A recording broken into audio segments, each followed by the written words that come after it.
All right, let's see if we can get it going now. The internet just crashed on me. Didn't even get into the stream yet. But we got Arizona State and Utah playing Utah on the road here. So this will be a fun matchup to watch. As we got Michael here with us. How you doing, man? Good. Good to hear. Can you hear me? Can you hear me good? Yeah, breaking up a little bit, but for the most part, I can hear you. Okay, hopefully it'll get better as a pass from Rising over the middle on 2nd down and 10 dropped. Rising back for his first game, he missed the last 3. Utah sitting at 4-1, ranked 16th. Cam Rising. I think you meant 1st and 10 throw there. Slow to get. What was it? It was 1st and 10 there. Now it's 2nd and 10. That incomplete pass was on 1st and 10. I got you. I didn't know if they had updated it that quick or not. But yeah, so 2nd and 10 now. But Rising a little slow to get up after getting hit. Got hit. He's got that knee brace on. Looks like he got hit right in the knee too. Yeah, looks like he got hit right where he's got that brace at. There's a nice hard run up close to a 1st down at about midfield. So what are your thoughts on this game? Who do you have winning? What's your score prediction for this one? It's kind of hard to tell. Obviously, with Cam Rising just coming back, you got to also equate is he going to be rusty question or not. He is a veteran, so I think that does help when coming back from an injury. But I will say the one thing that does concern me, you are coming back on the road. It is a very underrated environment to play at ASU. It's a tough place to play. One of the more underrated places to play. I believe Utah's favored by 5 or 6.5, something like that. But I actually have Arizona State pulling off the upset here, winning 34-31. I could see it. Not only is it an underrated environment, but Arizona State an underrated team. They've been a good football team. I feel like they've definitely exceeded expectations this year, and I want to lean that way with you, but like Utah pulls away late in this one, wins. I think they cover. I think they win by about a touchdown. I'm going 38-31 in favor of the Utes. As on the first drive, they're moving the ball pretty well down the field. Cam Rising not looking rusty so far. Keyword so Not far. At all. Not at all. Yeah, I mean he's looking pretty good. I know he's 0 for 2 right now, but that completion that he missed. 1 for 3, I should say. Yeah, that one of those incompletions he hit the dude right in the hands. It was dropped. Would have been at least a 15-yard gain, if not more. Fun fact here for the Oregon-Ohio State game, quick. Oregon is 12-4 versus top 10 teams at home since 2000. Yeah, Autzen Stadium, a tough place to play. They don't lose there much. As Rising looking deep for the tight end, going to be incomplete, no flag on the plays. That ball wasn't really catchable. Also, ball to be 3rd and 1. Score update quick. MLB-wise, Dodgers are officially going to the NLCS. Yep, we'll get Dodgers, Mets, and on the other side, we'll get Yankees, Guardians. Nope, they tied up. We got a game 5 in Cleveland tomorrow at 8:10. Okay, I didn't check. I didn't catch the scores. I thought the Guardians won it yesterday. Hit a home run in the postseason. Yeah. As on the 3rd and 1, a bit of an end around for the wide receiver up the middle, and it's going to be a 1st down to the 30 for Utah. Nice play design on that one. I'm just seeing it play here, so I'll check it out quick.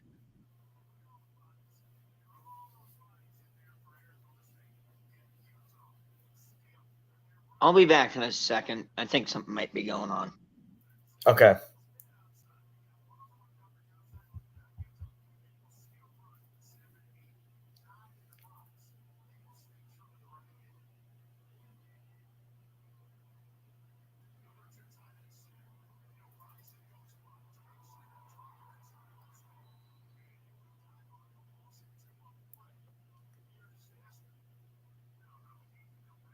As on the 1st down, the snap is dropped. They tried to go a little bit of a wildcat. They ran Rising out looked like they were maybe going to hit him with the end around, but the running back, it just went straight through his hands.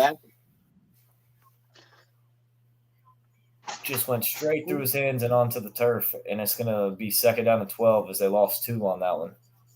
Ole Miss and LSU playing first time as top 25, top 15 AP teams, since 2003 tomorrow. Wow. That's also at 7:30. Yeah, a lot of good games tomorrow.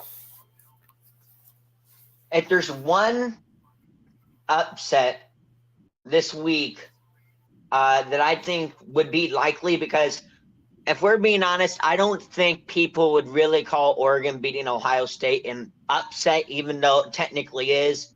I really would not truly consider it an upset either way. And you can say the same thing about Ole Miss LSU kind of as well. But I would lean more so if LSU were to win, that would be more of an upset than Oregon beating Ohio State. That's I the agree. thing about As 3rd and 8, the little out route, and that one just dropped again. I've had Bernard just drop that one. There's been 2 or 3 drop passes on this drive for Utah. They're going to have to start catching the football. He wouldn't have gotten it anyhow. Utah's going to have to settle for a long field goal here. He would not have even came close to the first down anyhow. Nah, he wouldn't have. But would have made the field goal a little bit more manageable. But a 48-yarder, the kick is up, and the kick is right down the middle. It's good. And Utah takes a 3-0 lead. Okay, well, with while we got a little bit of 7 left in the first. While we got a pause and play here, I'll go ahead and ask you, what is your I was about to say, what is your score prediction for this game? But you already said that. I forgot about that. No, you're good. Yeah, I got 38-31 in favor of Utah. I'm going to take a quick break. I'll be right back in just a moment. Okay. Illinois still being ranked in the top 25. That's kind of shocking. But anyhow, we will go to an ad break here, and we will be right back.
All right, we are back. It is currently 91 degrees in Arizona with 5 mile per hour winds.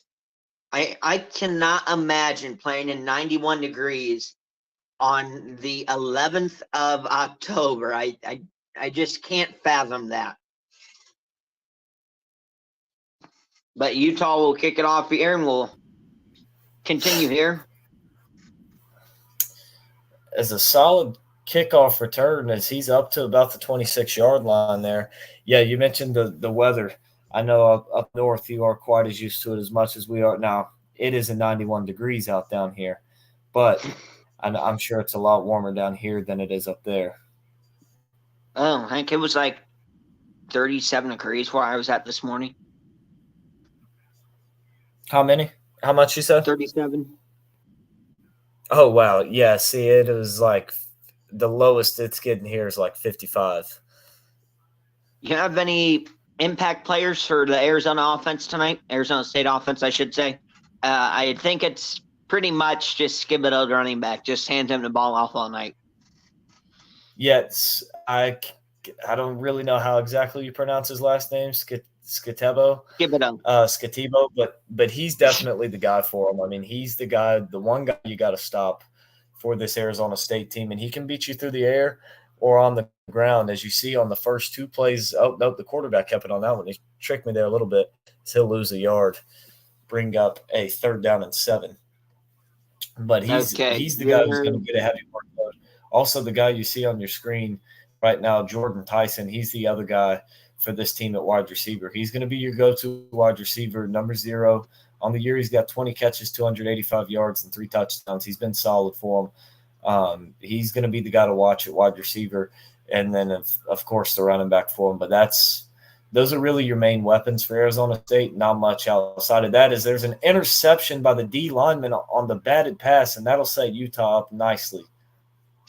Well, speaking of defense, there, do you have any, since we just basically got a defensive play, do you have any defensive impact players for Utah?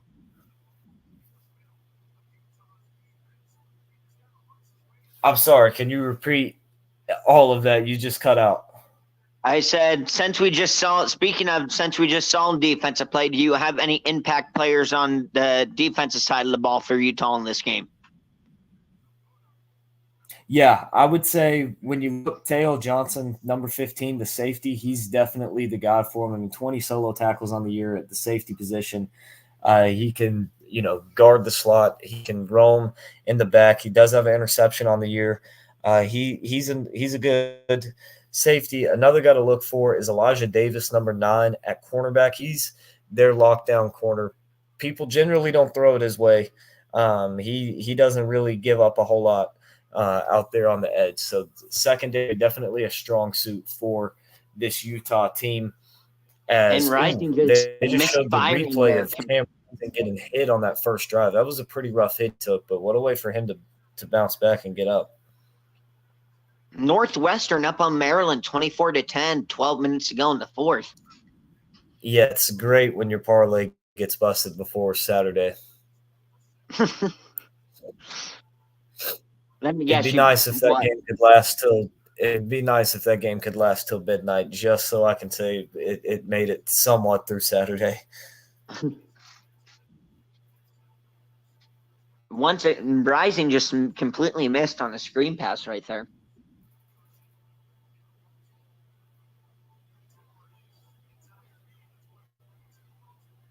Oh, another guy I completely forgot to mention for Utah defensively, Van Fillinger, the defensive end for him. I believe he has 6 sacks on the year for him. He's been a dog off the edge. He's another guy to watch out for. Man, It's 3rd down and 6 from Utah. You got to get a touchdown after getting this field position from your defense. Rising will just dump it underneath, and they'll get down to about the 22, a gain of about 3. Arizona State doing what they need to do. Going for it, though? Are they going to go for it? Nah, I think you take the points. Also, I will say another very underrated part of this Arizona State team is their defense. They do not get nearly as much praise as they should. Their bend don't break defense, and the stats, when you look at the yards per game, Not going to be the best. They're all right if you drive down the field, but once you get down on their end of the field, you're not getting much more than a field goal. You really got to work to get a touchdown, as that field goal is up and good. So 2 for 2 on the night for Utah, and they have a 6-0 lead here. But yeah, I mean that's the way that Well, defense my score plays. They prediction's don't already play. junk. What's up? I said my score prediction's already done for. Yeah. Well, there's still a long ways to go. Oh, now Tigers and Guardians will be playing at 1:08 tomorrow. It got pushed up due to bad weather. Gotcha. Okay. Yeah, because they want to hurry up and get that. They definitely want to play that game tomorrow.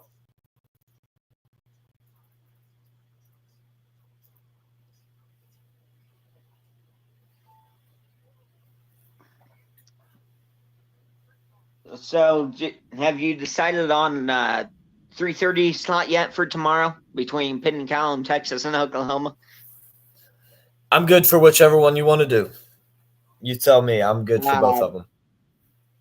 Texas, Oklahoma would probably be better for me because then I don't have to worry about messing with the stream because I actually get ABC in on my antenna. So, Well, let's do it then. Let's do it. same thing with NBC for the Ohio State Oregon game. I get that in on my antenna too. So, Yeah, let's do it then. That sounds good to me. So for those of you watching, we'll have Texas, Oklahoma tomorrow at 3:30 streaming, and then we'll have Oregon, Ohio State tomorrow night as well. then 10:30 Kansas State, Colorado. Yep, 10:30 we'll be doing Kansas State, Colorado. So busy day tomorrow.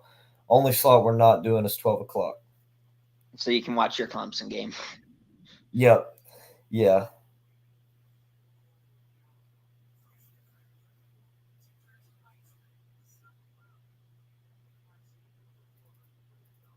So I do have a parlay running for this game. Actually, I have. Let's see, what did I have? Utah as the first half winner. So Utah to have the lead at halftime, and then Utah to cover 6.5 point spread. So hopefully that'll Watch Arizona State score a touchdown right before half and make the PAT go 6-7 at half. that'd be my luck. That would 100% be my luck.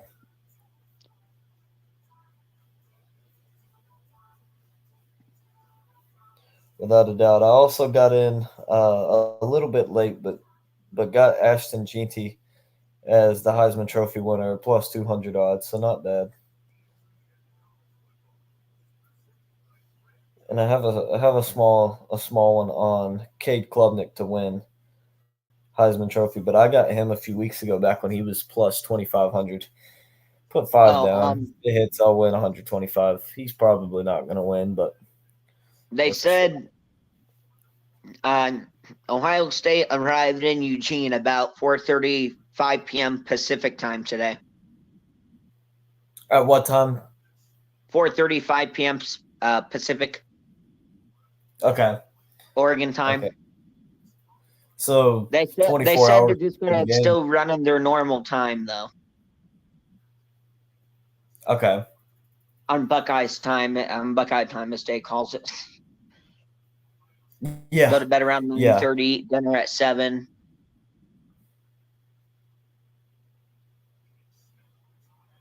So I'm probably eating dinner right now while it's 11 o'clock for us. Yeah, probably so. Boots away, and that'll be returned. Let's do the 15 to 20, drag down to 19. Any thoughts on BYU, Arizona? BYU, man, BYU may go out and just win the Big 12. They might go I do have it. BYU on upset alert this week. If Arizona can get that offense going, that's a big if. Oh, without a doubt.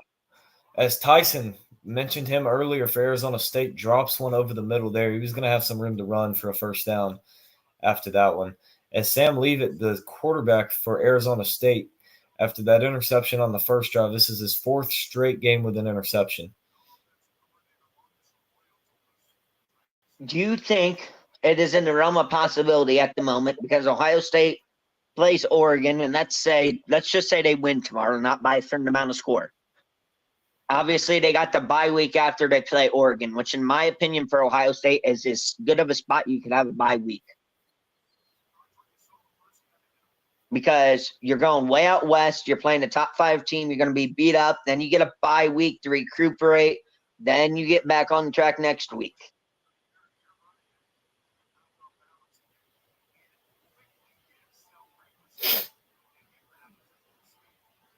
Wait, Pitt's ranked now?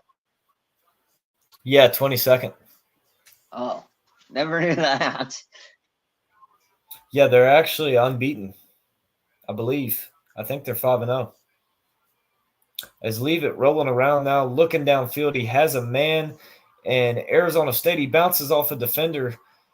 Looked like he was going to get blown up, but he bounced right off of him, and he'll get it up just past midfield to about the Utah 49-yard line. Yeah, definitely got to readjust the helmet after that one. Big collision, but he just bounced right off of him.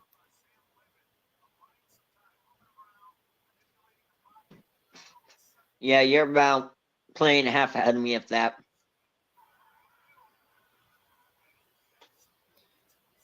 Escobedo, nice run.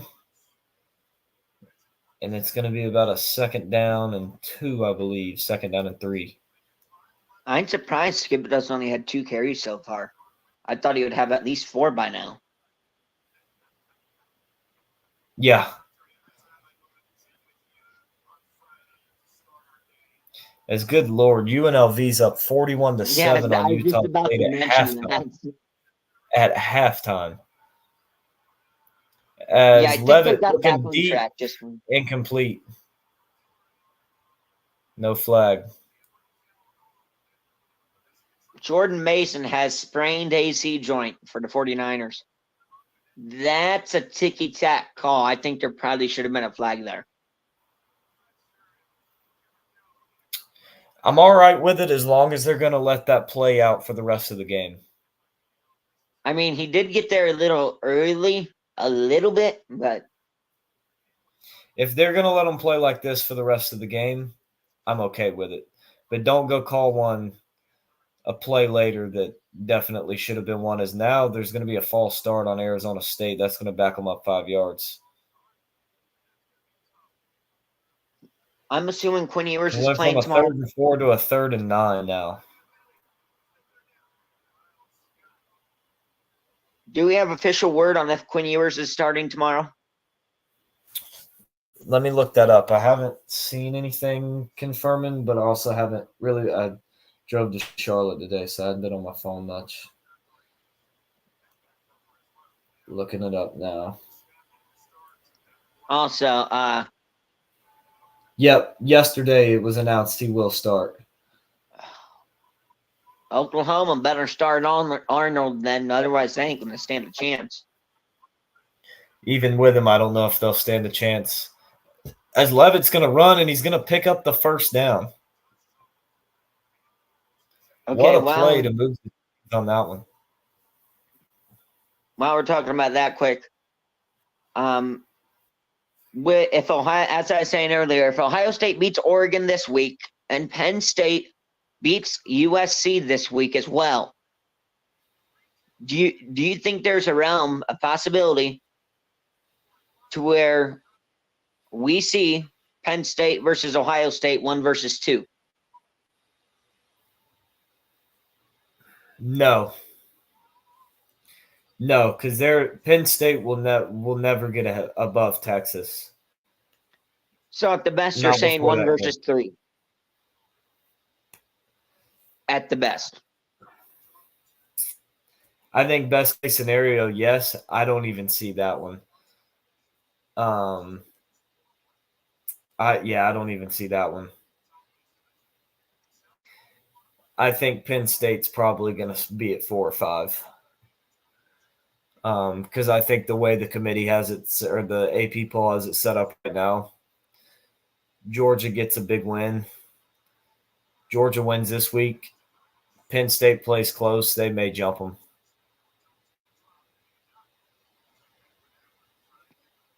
At 2nd and 10, they hit Tyson for a 7-yard gain. It's going to be 3rd down and 3 as his foot just barely stepped out of bounds. He about out of first down. It's going to be 3rd and 3 now.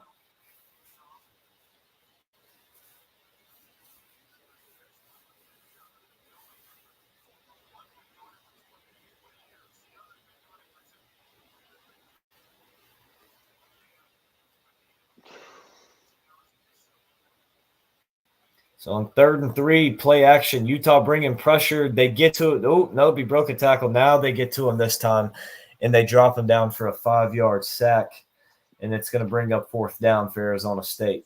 Last 3rd down, Utah brought pressure. They didn't quite get home, and Levin made him pay. This time he broke one tackle, but he wasn't getting out of that swarm. So 4th and 7, decision time for Arizona State in plus territory. I would punt it, play the field position game, see if you can pin them back inside the 10. Well, it looks like from their own 35, they're going to go for it. I think I'd kick a field goal from here. The field goal kicker's not reliable, though. Yeah, he's not. But before I punt it, I would try a field goal. As Levitt's going to run for it, and he picks up a 1st down. On 4th and 7, Utah brought pressure. He scrambles and gets the 1st down.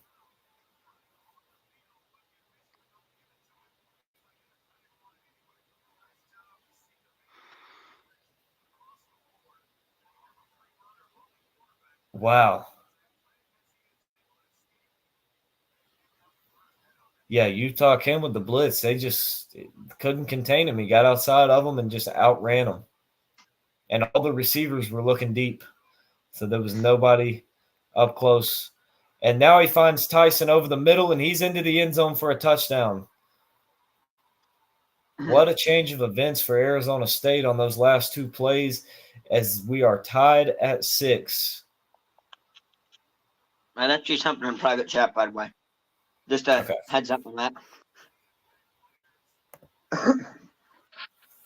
Since we weren't able to do the podcast this week, I was just checking.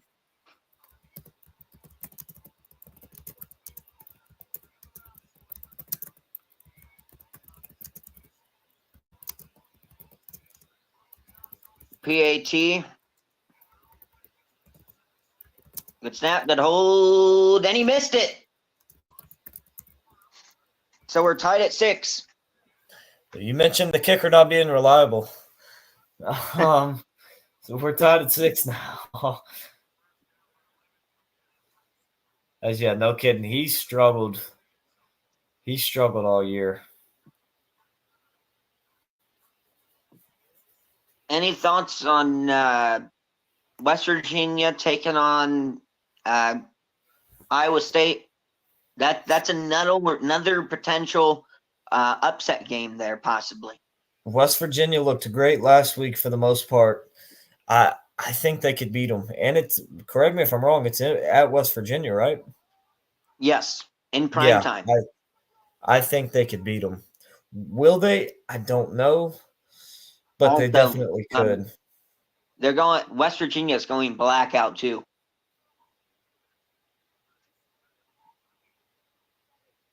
Interesting. Okay.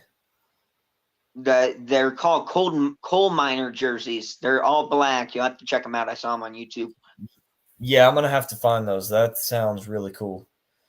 I'm going to have to check those out. Oh, yeah. The jerseys, Ohio State's teased that. I texted you about that earlier on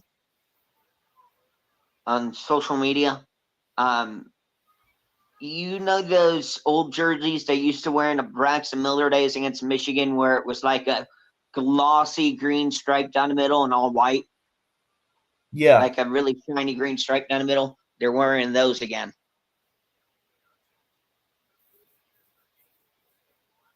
That's what they were teasing at. Those are good. That's going to be the uniform game for sure. I mean, Oregon's uniforms are going to be strong, as they always are. But yeah, that'll be the uniform game for sure. I will say, don't know if you saw or not, but Ohio State's practice facility,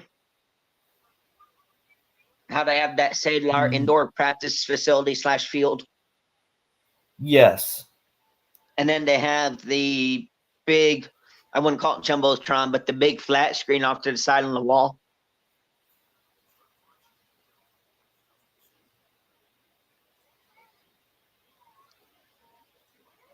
Well, they had this big, I word it this way, they have this big field, and then they have two big garage doors, I guess you could say, that lead up to the outdoor practice fields.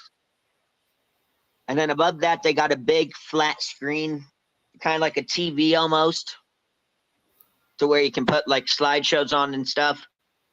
And just so people understand how serious Oregon and Ohio State are taking this game, Ohio State literally had, I mean, this ain't really truly a rivalry game either. They had on that screen, it said beat, and then it showed the Oregon logo. Wow. Do they do that for every game? Nope. Very rarely do they do that. Yeah, I figure that's probably not so with social media stuff. Probably not something you do. You never want to give the other team any extra motivation. Well, that was just on YouTube thumbnail. My somebody I was making thumbnails that can't make thumbnails because they're not verified. It was because of that.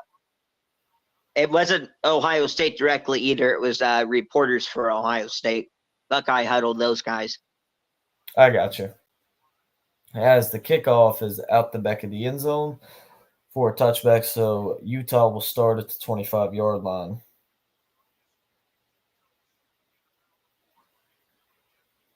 I will say, the one distinct thing between Dan Lanning and Ohio and Dan Lanning and Ryan Day so far is neither of them have really been able to win the big game. No, not at all. I mean, I guess you could count Ryan Day beating Notre Dame a big game, but that's not really a huge game like this game. I think it's kind of downsized when you consider that he's lost in the playoffs or failed to get to the playoffs because he's lost to Michigan. Another misfire for Cam Rising there. Especially when you throw in the fact that most years on paper, Ohio State has the most talented roster. And if not the most talented, they're in the top 3 with Bama and Georgia.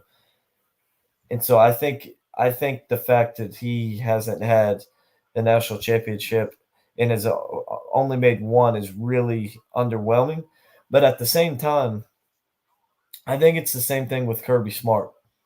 We saw this with Kirby Smart. People were calling him Mark Rick all over again, and then he won one. And what did he do the next year? Won another one, and he's been on top.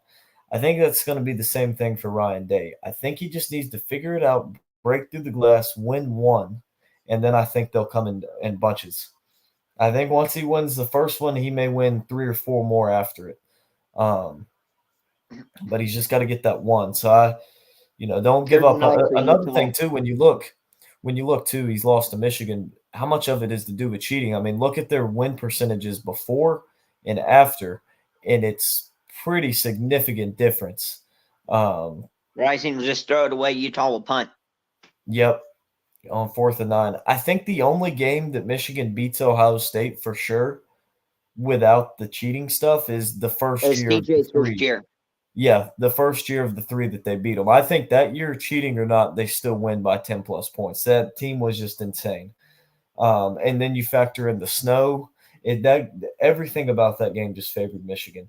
No, don't get me wrong. DJ didn't have a horrible game there either. It's just the fact that.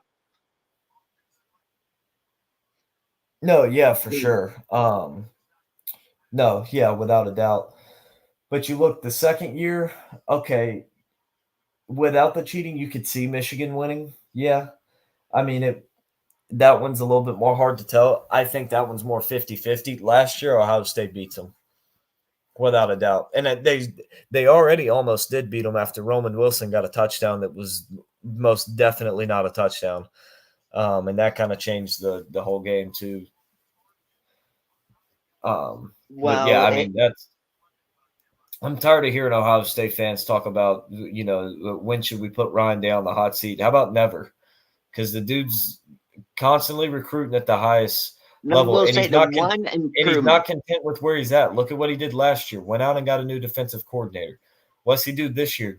Goes out and You gets mean Chip Kelly offensive to call his coordinator? plays offensively. What's that? You mean offensive coordinator? No, last year he got a new defensive coordinator. This year he got Chip Kelly as offensive coordinator. Jim Knowles came in before the 2021 season. Oh, has it been that long? Yeah. Oh wow. Okay, I didn't realize it'd been that long. Since he had been there. Well, yeah, Jim Knowles. I mean, a few years ago, goes and gets Jim Knowles. The defense has been improving every single year, for the most part. They look a lot better than they did, especially in his first few years as head coach. No. And you look, he Um. got Chip Kelly, one of the best offensive minds in the game. He's not a great head coach, but he's a great offensive coordinator. As Arizona State's going to call their first time out of the half with I will 17 say seconds to go in the first quarter. something to add on to that for Ohio State fans, including me. Trust me, I'll admit to it. I've won Ryan Day fired sometimes too. I'm sure every single Ohio State fan has. But it's just the one improvement Ryan Day over Urban Meyer is you don't really expect that that guaranteed upset loss every season with Ryan Day like you did Urban Meyer. That's the one improvement that you have really noticed with Ryan Day. Yeah, because you've never really had it. I mean, he has since He he's has took never over, lost to an unranked team. He is 48 or 47-0. since he became head coach of Ohio State, I'm pretty sure he has the second best regular season record in college No, football. he has the best. He has the best regular season record. Yeah, that's what I was about to say. It may even be the best. Kirby Smart would be the only one that potentially is better than him. But yeah, he has the best. The problem Oh, is the nice one. postseason record. The problem is the postseason, or the not the postseason record.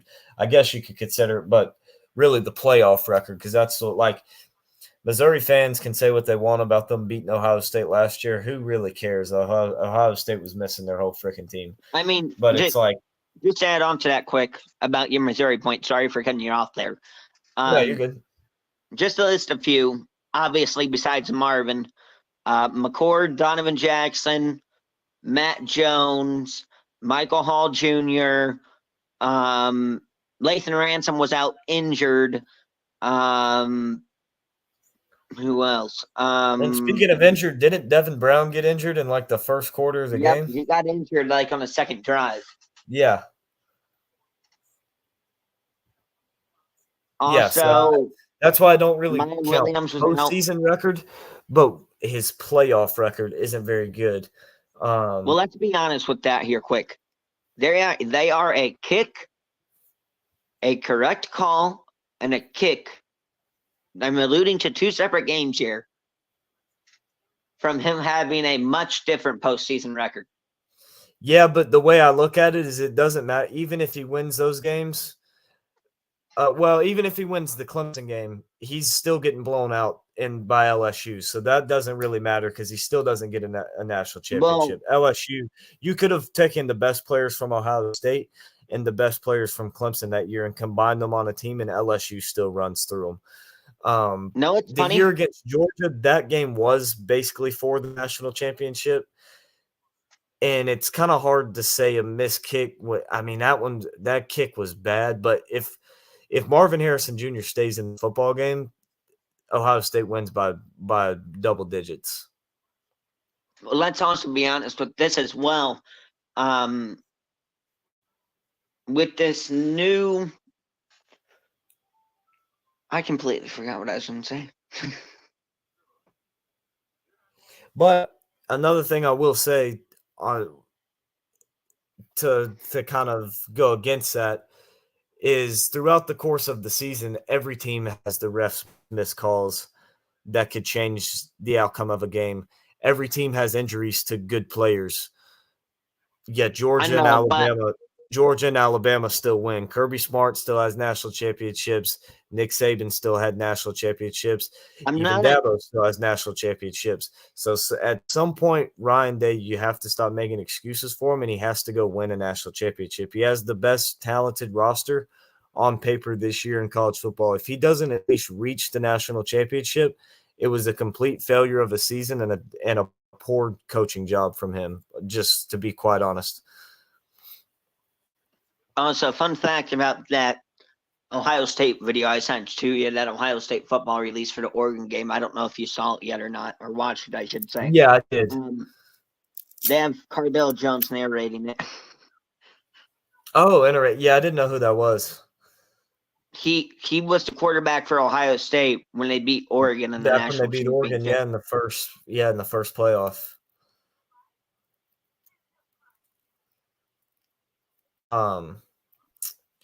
But yeah, I mean, for at some point though, for Ryan Day, it doesn't matter about the injuries. It doesn't matter about the missed kick.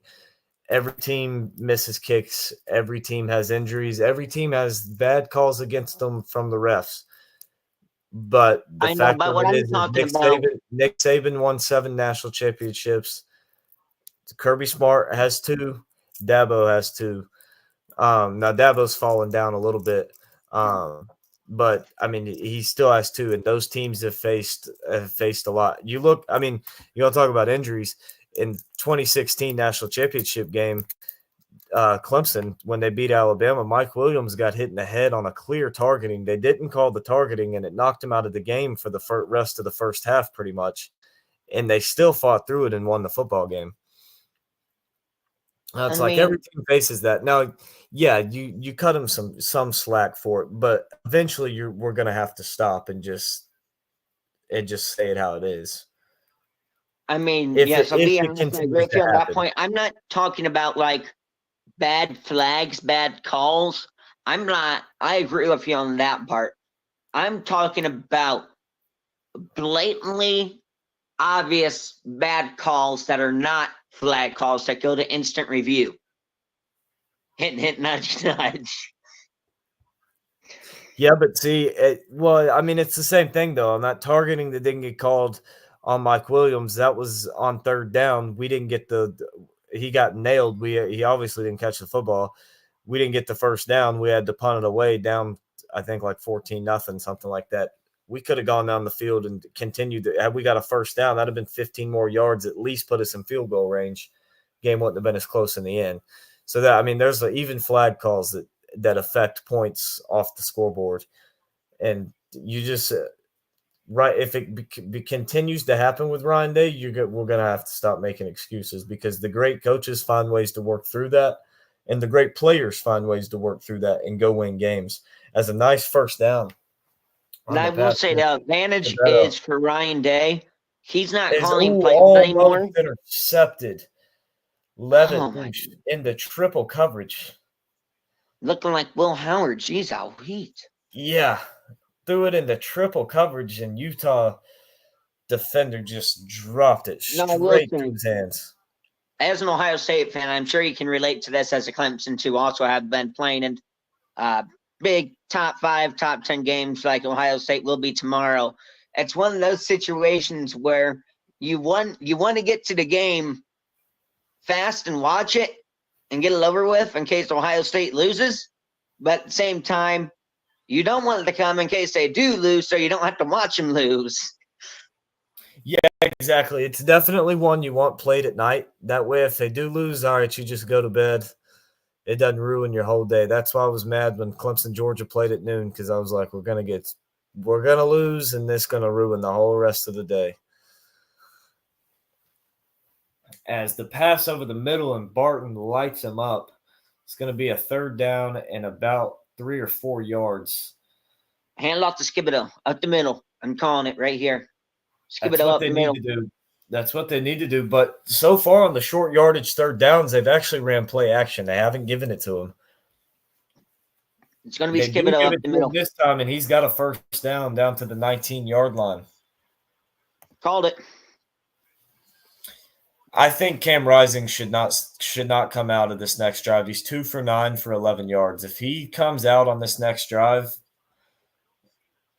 I don't know. There's no way he should play another snap in this football game.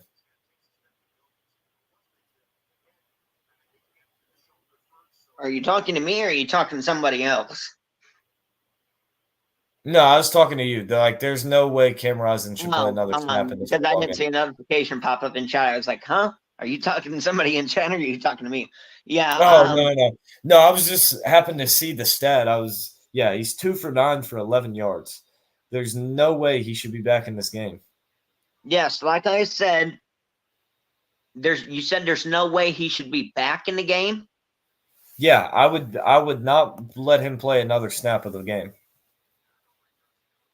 I respectfully disagree, just to the point that if you look at it, he's been out 3 games now, and this is his first game back after missing 3 games, if I'm correct on that. Yeah. He is going to be rusty, which I think most people probably knew, because when you don't play football for a while, you're going to be rusty. And that looked like a broken play there, but still almost got the first down on the 8-yard run, and he might be hurt. He's down. Yeah, Leavitt's hurt. He looked like he might have been knocked out for a second there, too. But as I was saying, you also got to account for Cam Rising is going to be rusty. And also, to be fair, he should be at least 5 or 6 and 9 right now if his wide receiver could catch a ball. Yeah, but even still, it's 5 or 6 of 9 for 15 yards. Like, they were 2 yards in front of the line of scrimmage, and they weren't really going anywhere else. Well, what about that 20-plus yard pass to the field that was flat up dropped? Other than the one that was like 12, 15 yards down the field, all the other ones have been 3 yards past the line of scrimmage. And it's I'll say this much. He has no accuracy, and he can't move in the pocket. All Arizona State's doing is they're just bringing 7 guys at him, and if they get any sort of pressure, he can't move. I'll say this. You give him one more drive. And this next drive, you give him one more drive. And if he doesn't do anything, then you bench him. I would agree normally, but the way Arizona State's moving the football on this defense, you might not be able to afford one more drive of him. To be completely honest, you might not be able to afford it. Well, speaking of firsts, 2 firsts in a week for us, ironically, just came up with the totally factual fact sheet here. Obviously, we covered our first overtime together on Tuesday, overtime game together. And now we are covering our first ever Friday night game together. Yep. Plus our first ever late night game, I think, as well.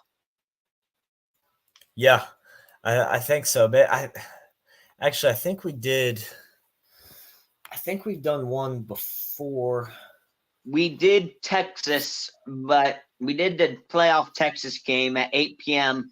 Yeah, I'm about to say, but that one started at like 8. Done. Yeah, that one started at like 8. Yeah, I think you're right.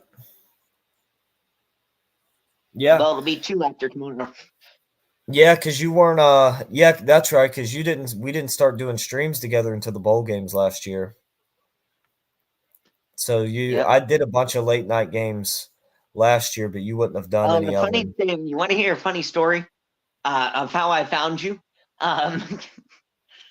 It was I was streaming. I was trying to stream the game on YouTube because I couldn't watch it, and I came across you guys, and I didn't know you guys were doing commentary, and I just saw the boxes on the side.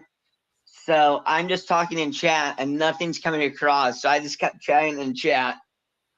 And I heard nobody talking and trying to turn up the volume. I'm like, oh, I was antagonizing them the whole time over nothing.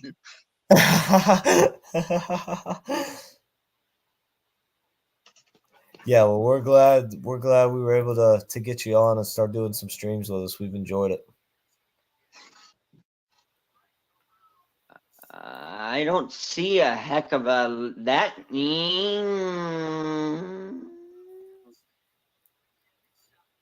I don't see where you get knocked out at though on that hit though. Yeah, I don't know. It just and that's I don't think the he head did with the ground. I don't think he did. I think it just knocked the wind out of him with the kidney shot. I think the reason it looked like he got knocked out is from the Thibodeau, tall from Wildcat, the nothing. from the top shot camera. It looked like he might have got hit in the head or neck area in the upper body, and the way his arm kind of dropped. But I think it's just because he was I think it was just because he was kind of out of breath. But hey, a good, solid backup quarterback for him. Jeff Sims, career, been at Georgia Tech and Nebraska, good running quarterback, a guy who had a ton of potential, a ton of talent, and nobody's ever been able to develop him. He's kind of just wasted away at Georgia Tech and Nebraska, and now I It's guess actually Arizona called. State. Did you hear one person give him a nickname, and it's called Pick Sims, and instead of and another words for pick six, he calls him Pick Sims. Yeah, as 4th and 1, Arizona State's going for it, and they got it down to the 3. I think they got away with a false start there. I think so. It looked like it too.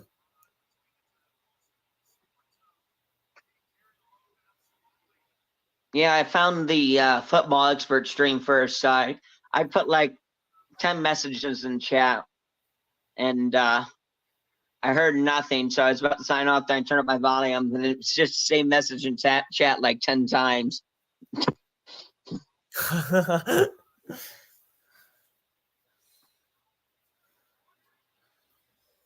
All right, so 1st and goal.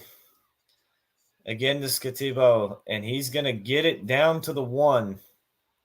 Skatibo. It's Well, Skibido, by the way. Just a heads up Skibido. on that. Yeah, Skibido. I'm not trying to make fun of you at all, but How did they even get that out of it? It's got 2 T's in it. I just caught the announcer say it too. I don't even know how. I think he's also just Skibit. making his own. I think he's also just making his own pronunciation up. Well, it's Skibit Doe, Skibido, Skibit Toe. The second T is silent.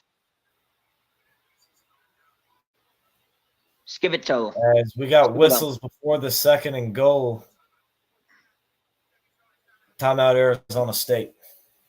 Now you got me questioning myself on his name. Yeah. Skibito? I don't know. He's not Mexican, so it can't be Skibito.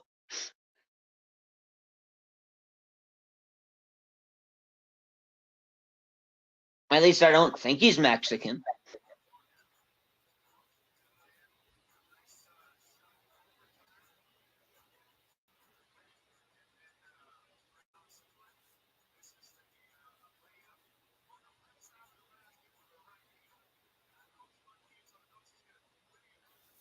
Penn State has not beaten the AP, has not beaten USC has not beaten the top 5. Yep, Cam Rising's going to get benched. As he should. At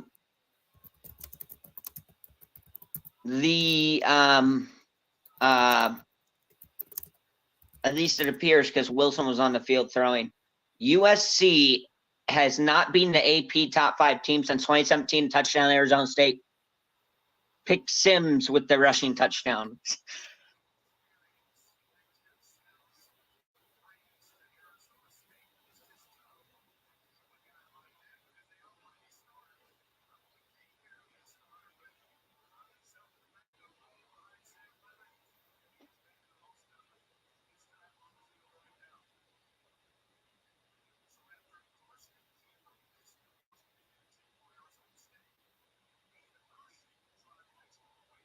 As Arizona State trying a new kicker on this extra point, and his is right down the middle and good. They're up 13-6. Well, at least that guy's consistent.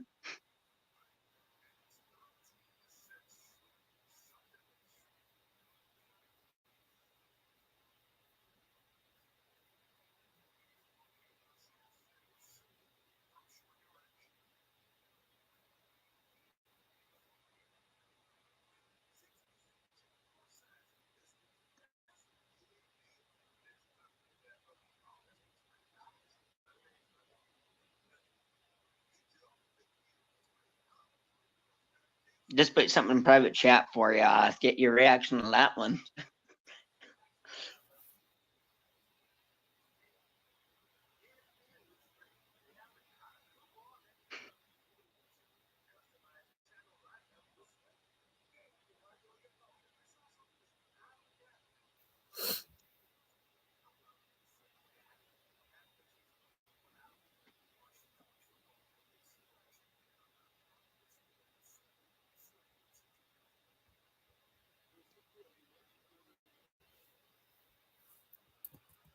Also, I did see what you put in private chat, by the way. Just a heads up.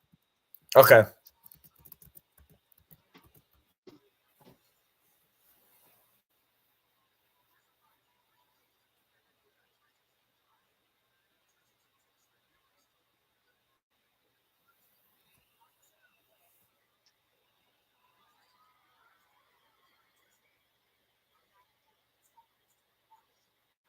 But hopefully we'll be able to do the whole Colorado-Kansas State game tomorrow.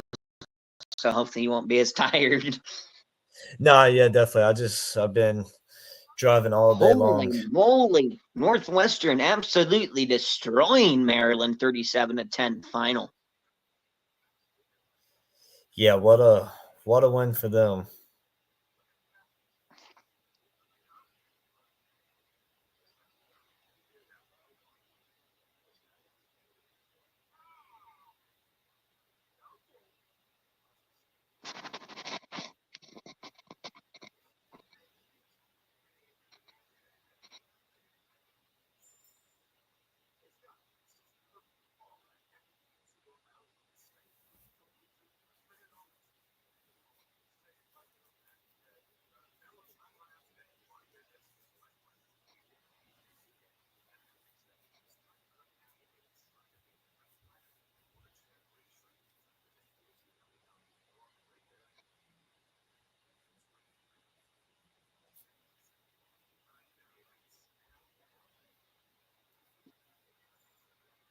How about Florida at Tennessee?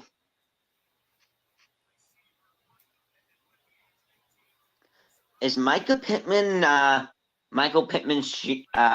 brother or something like that? Let me look that up.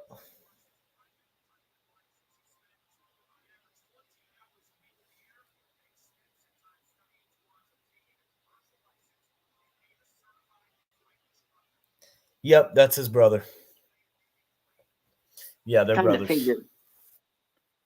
Yeah, they look similar too.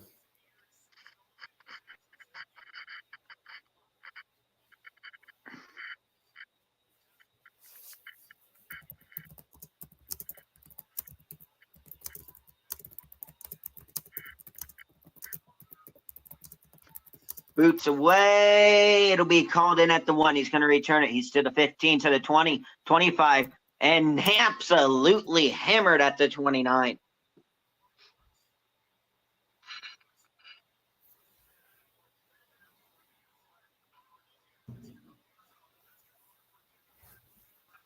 As Rising actually is back in for this drive.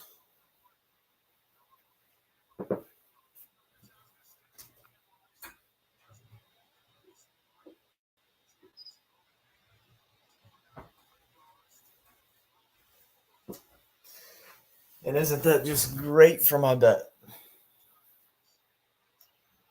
Why do you say that?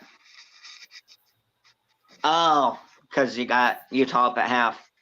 Handoff at the middle for about 2.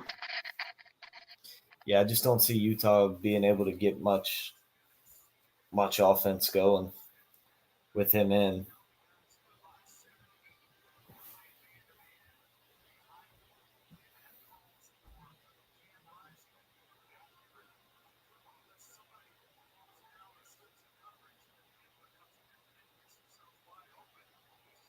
Yeah, I had nothing else to do tonight, so I figured I'd just throw that out there. So, Yeah, for sure.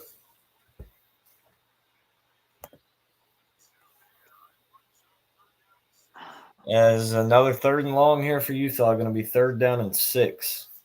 I'll make a statement quick on this game. If you're Utah, you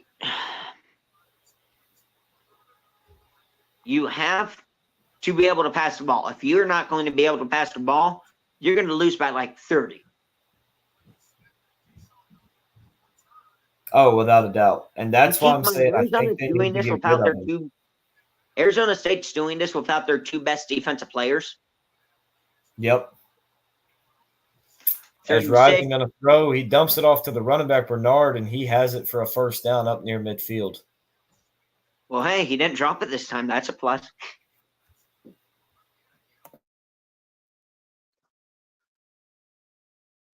Now, I know we kind of talked about this earlier, but past stream should take a podcast about people saying that Arch Manning should start over Quinn Ewers. And I'm sure me and you, I believe we talked about this. We were expecting quite a bit of overreaction to it. I Yeah, for understand sure. he's out to the 40 and down to the 33. I understand people like Arch Manning. I get it. But I'm going to put an asterisk beside he's a star. Because I know a lot of people have been saying, oh my God, he's so good. He's a star in the league. And he's one of the best QBs in the nation already. Let's put an asterisk beside that and mention that he went up against UL Monroe and threw 2 interceptions. Okay, I can understand that. It's your There's first game. Bernard, a big run down inside the 35. Well, I'll put it this way. He's not one of the best QBs in the country, but he is a star. Bernard His, on a 1-yard loss on that run. his jersey sells, and he's a big name. He's a star. Whether he was a star before he played a snap in college football. He was already a star.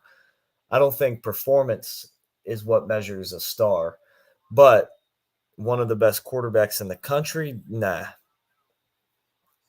So I'll check with you before halftime quick before I'll continue up the second half for you before you get some rest if you have any updated score prediction for the rest of the game.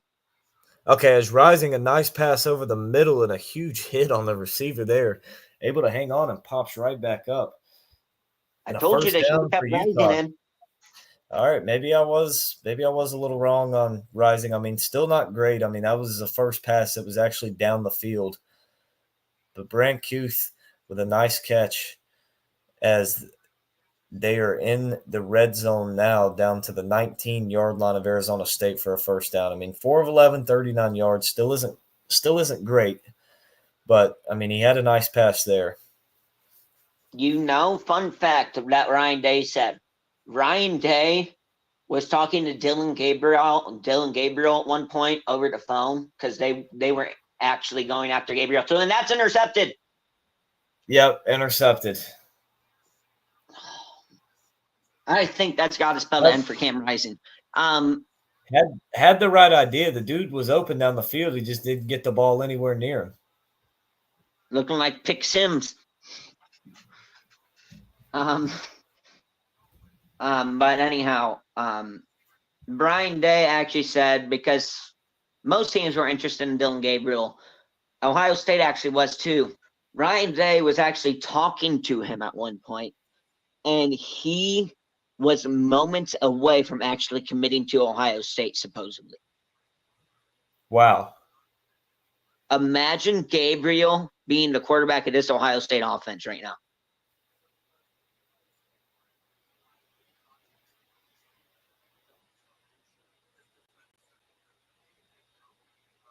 I can't fathom that.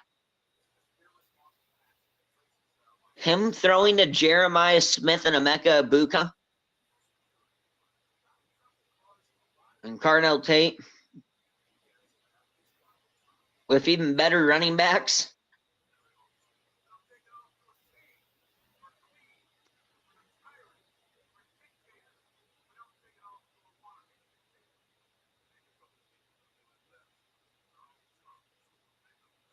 So while we got ad break here, you have any thoughts on Ole Miss LSU? I can't remember if I asked you about that game already or not yet, but I know the spread is 2.5. I think that factors in the environment. of LSU Stadium, but I think that it's I think when you look at the two teams, I mean, Ole Miss they're 10 points better than LSU, but Jackson Dart hasn't played great the last 2 weeks, the last two games. Even in the 27-3 win over South Carolina, he didn't play very good. I think that I think that Ole Miss could be in some trouble if he doesn't play good. I think Nussmeier has a chance to be the best quarterback on the field. Um, and I think it'll be something to watch for. Now, the one thing that I do think is that Ole Miss's defensive line, they're very stout. So is the offensive line. They can actually run the football, where LSU really has a hard time getting it going, and they're about to play the toughest D-line they faced all year with this Ole Miss D-line. I just think it's going to be a tough time running the ball for LSU, and I think that's going to be the difference in the game. I think Ole Miss wins somewhere between like 7 and 10 points. I think they cover that 2.5-point spread. Yeah, I can agree with you on that. Back to the Ohio State game for a second. I know we kind of talked about this a lot, but first Ohio State game I think we covered together so far to this point, and this year as well. Wouldn't be surprised if we cover Penn State, Ohio State either. I don't know about your schedule yet for that, but just taking a shot in the dark with that one. We may, I don't know. But if Ohio State wins, in your mind, are they number one in the country?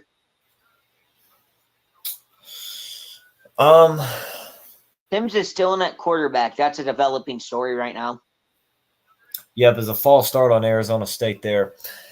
I would still have Texas over them just because Texas has been more consistent through this point in the season. Assuming Texas wins and it isn't some nail biter against Oklahoma. Assuming that. Now, if Texas barely beats Oklahoma, yeah, I would have Ohio State number one. I think Ohio State, regardless, will jump to number one with a win, even if Texas beats Oklahoma by 40. Even if they do like they did a few years ago, win 49-0, I still think Ohio State will be number one if they win.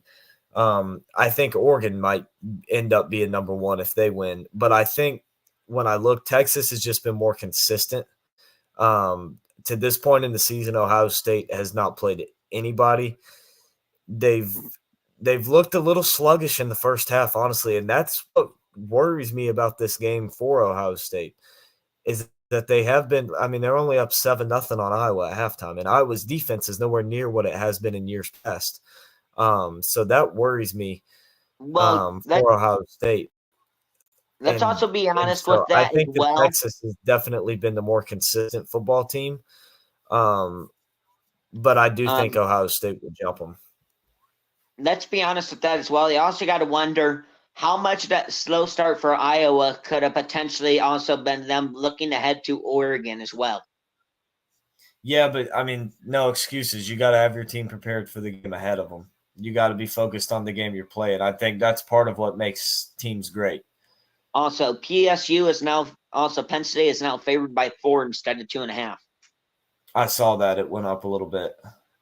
As on 1st and 10, a nice hard run for about 2 or 3. Might as well just start calling them Skittles at this point. Taste the rainbow. Just call him the running back number 4.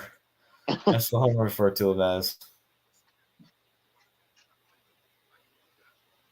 You have any thoughts for your Tigers going against Wake Forest this week? I was looking at the top of the screen. It says we're number 19. Last time I looked, we were number 10. Unless they dropped a new midweek AP poll and we dropped somehow. But no, yeah, I think Clemson's going to win pretty easily. I think they'll probably cover the spread of 20.5. I think we win by like 24, 27 points in that one. But I think too, at the same time, when you look at as far as betting goes, the over-under in that game is set at 62. I think the under cashes easily. I just don't see Clemson putting up 50 points. They come into the game averaging a little under 40. I think that's about what they're going to score, is about 42. 45 points. I think Wake Forest is going to score about 10 points max. Watch Clemson now score 70. Yeah, it'll be like Georgia Tech a few years ago when Trevor Lawrence made his first career start, and we beat them like 73-7.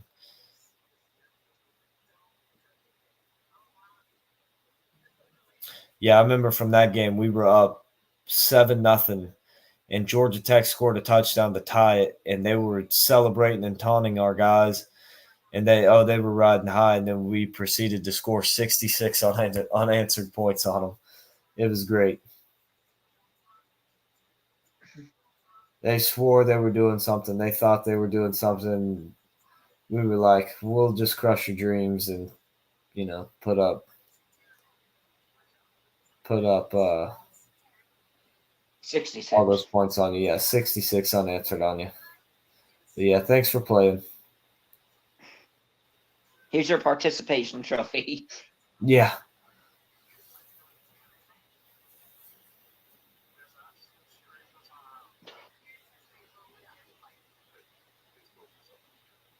Hey, you want to cover Boise State versus Hawaii tomorrow? That's going to be a heck of a game. It might be. It might be. It could be a fun one to watch. If you're just a heads up, if you're watching this stream, don't take me serious on that one.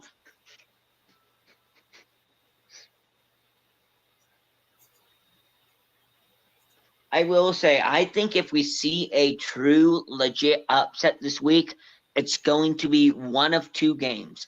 It's going to be Arizona beating BYU, or it's going to be Colorado beating Kansas State.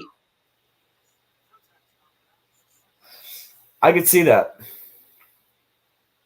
A lot of people are saying South Carolina potentially gets Alabama just because of the run game that they could have with the way they played last week. No way. With the way that Bama, with the run game they could have against Bama, that's how Vanderbilt killed them. No, I think South Carolina is going to get destroyed because of what happened to Bama last week.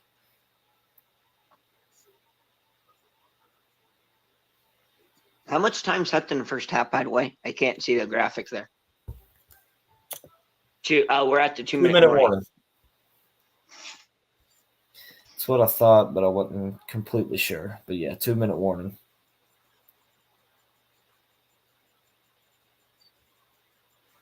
I think we'll be streaming Sunday too. Don't quote me on that either. Should be, yeah. Just brought that up because of this NFL commercial, Justin Jefferson in this. Pepsi, to be specific.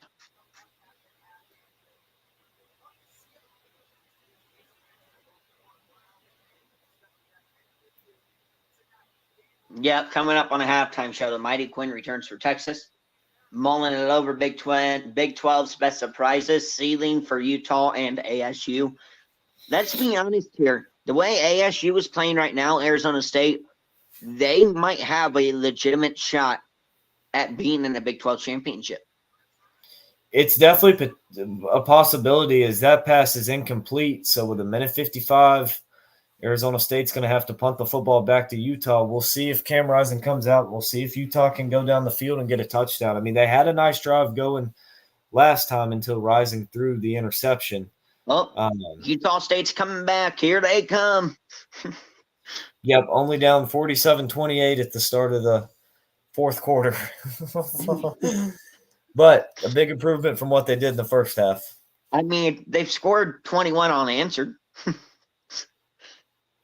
And they score a huge three-pointer to cut the lead down to 52. Yeah. Moments like that. Yep. As Utah is going to take over from their own 28 with a minute 48 to go in the first half. It looks like Rising's coming back out on the field. Please don't tell me we're going to an break. Okay, good. I was about to say. I haven't watched a lot of Utah football, but their backup quarterback must suck if they're still putting Rising out. I mean, 4 of 12, 39 yards and a pick, and that last pick was search up a Wilson for Utah. Somebody Wilson is their backup quarterback. Yeah, I know he's one. Let me Google it quick. I think he was what 2-1 while I Rising was mean, out.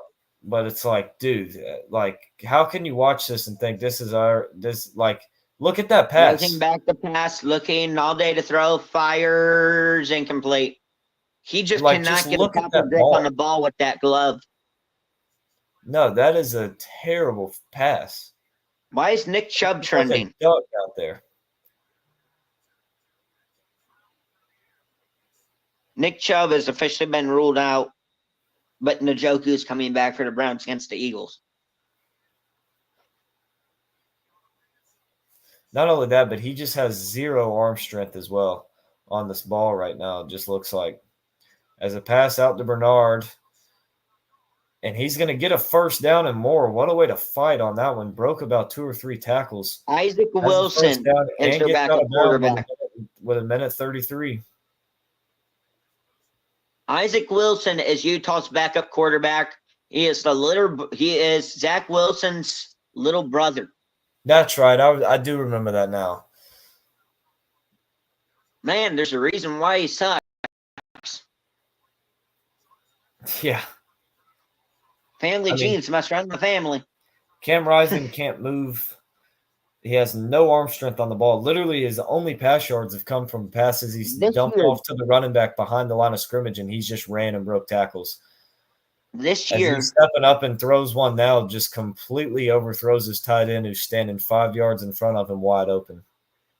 Wilson, he's only a freshman this year as well. He has 830 passing yards, 6 touchdowns, 7 interceptions, 44.2 QBR. That's 94th, excuse me. Well, he might do better than 5 of 15 for 52 yards and a pick. I don't know. 2 of those touchdowns came against Oklahoma State as well. He beat Oklahoma State. Arizona State brought the blitz, but they didn't get home, and there's a first down for Utah. I thought that was about to be a drop, and it's getting a little chippy down there on the sideline. Yeah, it is. Pittman.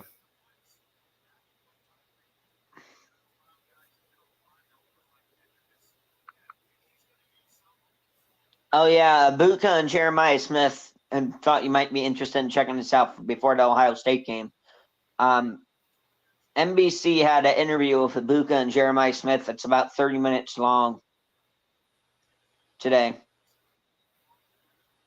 Yeah, I have to check that out tomorrow. And then they also had rising the pass. He's going to dump that one off underneath DeCouth, and he drops it. But, I mean, just a terrible pass from Rising. It was shin high. And you can tell he's ticked off, too, by his reaction after that. He's just like, come on. You can tell by the hands there. Well, that's the 3rd time he's been open, and Rising's just missed him. And the coach is just smiling like, huh?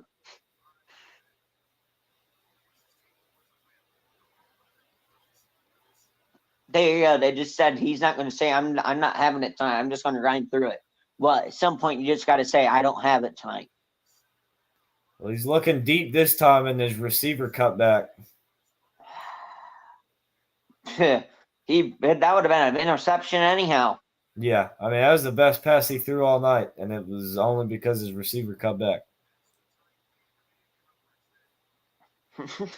His receiver was wide open at the first down sticks, though. Yeah, he probably would have overshot him anyhow. Probably so.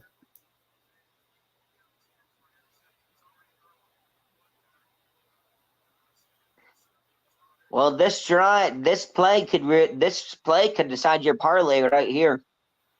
Yep, for sure. Play clock. You got to hit snap off. Just get it off. What a catch down to the 12-yard line with 46 seconds to go. Saved him again.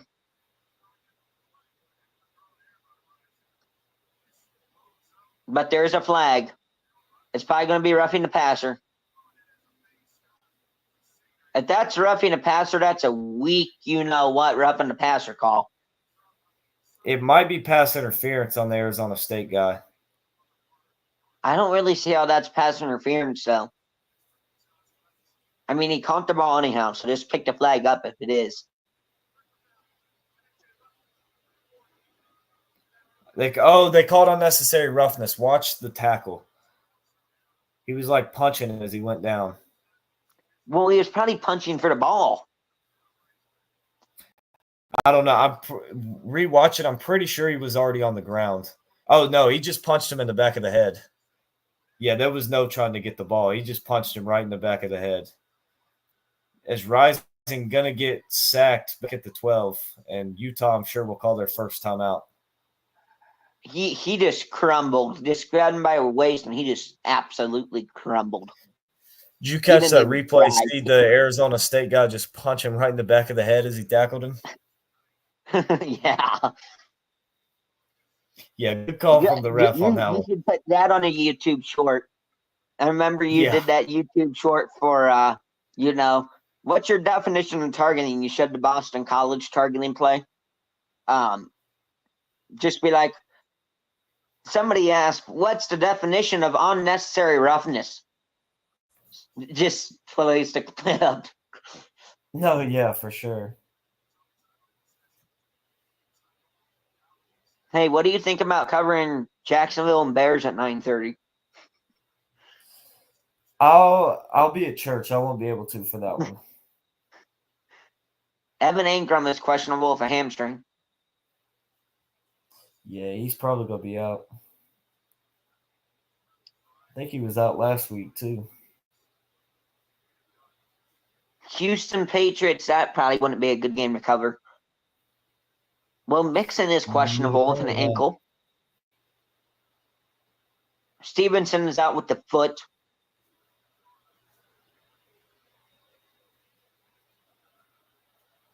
Commanders Ravens 1 p.m. Sunday. That could be very interesting. Yeah, it could. A second goal from the 12 now. What is this? Wildcat Philly? Going nowhere. It was about the worst play call you could have possibly had from right there. Browns Eagles 12, not the 2. Keep in mind, this started at 1st and goal from the 5. And now we're all the way back to what, the 13? Somewhere around there. Yeah.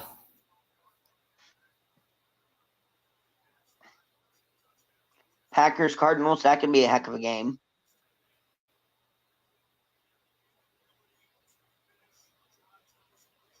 Watson and Alexander are both questionable for the Packers. Buccaneers Saints, another possible good game. There's so many good 1 p.m. windows. It's officially Saturday, so we are officially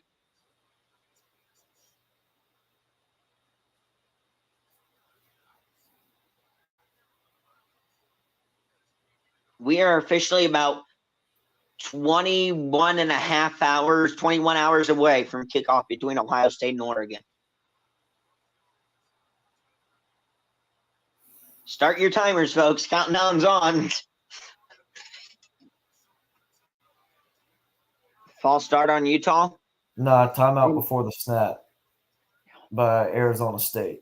Dillingham going to take his last timeout. Also, he's doing a great job as coach at Arizona State. I mean, you look, they're 4-1. They're right now they're ahead of number 16 this Utah. Is his first year, you correct? Look at all the legal issues that he had to inherit from the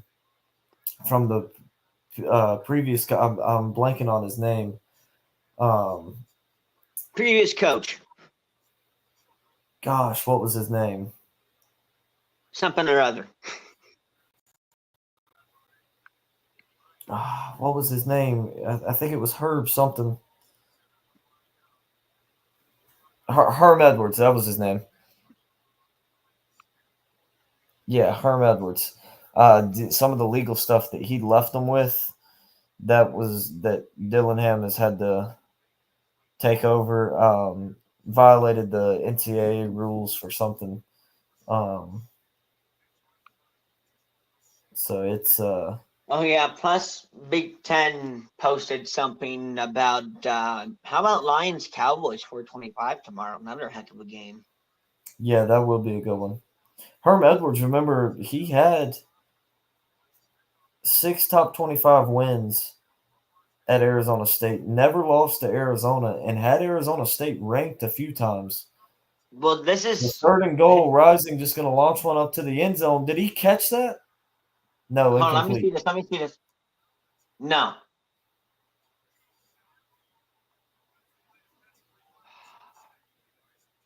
You got to go for the field goal here if you're Utah. Just take the points. For the sake of my parlay, score a touchdown, please. With 3 What? timeouts from the 5 and a sorry quarterback, you should have just ran the football from the 5-yard line. Well, Utah's kicker ain't highly reliable either. No, he's not. But a lot more reliable than the Arizona kicker.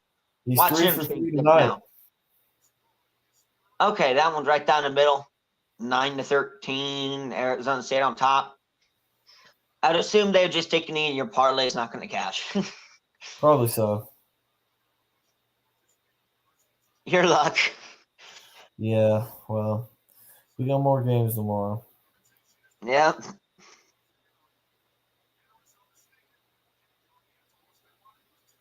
I'll probably just go ahead and skip the halftime show since that's my voice, since I'll be covering the second half. So is what I'll do. Since we kind of already talked about all the games as well. Notable ones, at least.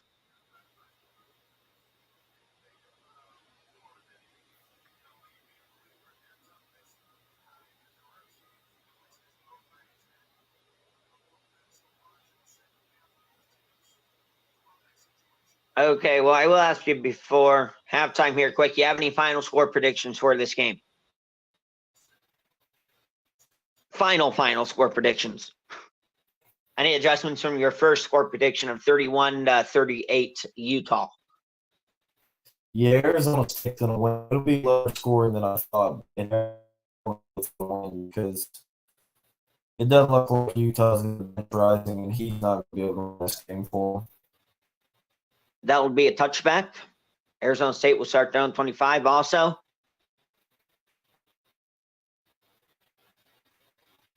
Look at the time possession.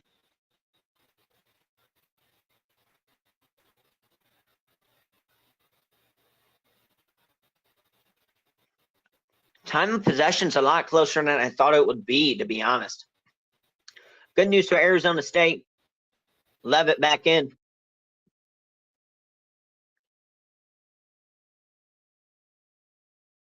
Here for the Sun Devils.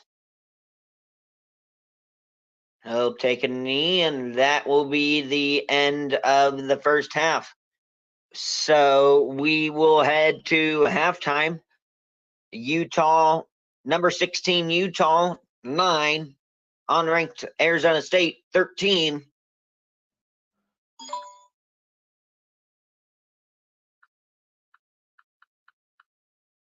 And I will be back for the second half.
All right, everybody, welcome back here for the second half.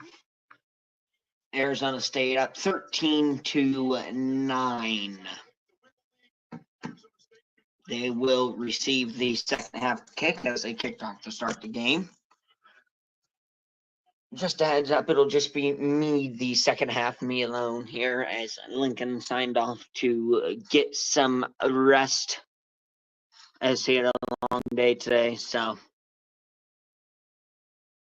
But we will be live again together tomorrow for Texas, Oklahoma, Ohio State, Oregon, and Kansas State, Colorado at 3:30, 7:30 p.m. and 10:15 to 10:30 p.m. Somewhere in there, probably 10:30 p.m. for the Kansas State, Colorado game, I believe.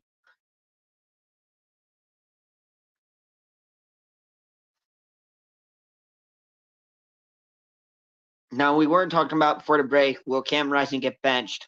And we heard a report now officially just saying as long as it's a close game, Cam Rising will stay in the game. And Utah will boot away. We're underway here in the second half, as it'll be a touchback, and Arizona State will start down 25.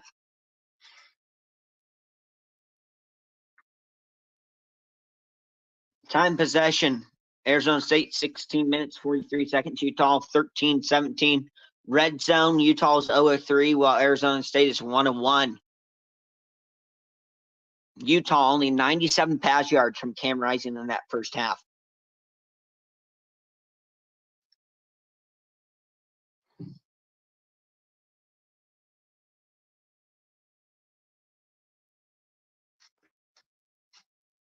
Levitt back to pass, firing, incomplete, no flags. It'll be 2nd and 10.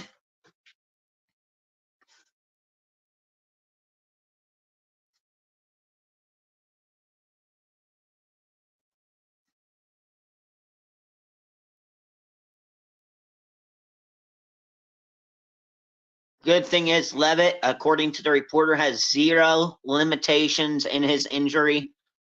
2nd and 10 from the shotgun, making change at line scrimmage, playing time on play clock, 10 to go on the play clock. Hands it off at the middle, Skibido for about 8 and brought down. It'll be 3rd and 2 for the Sun Devils.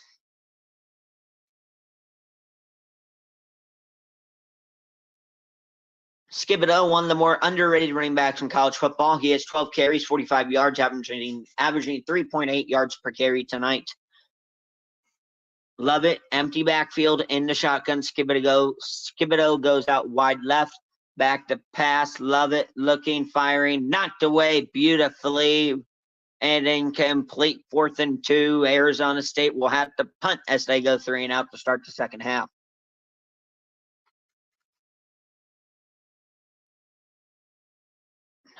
Probably should have handed off the Skibido there, kept it on the ground.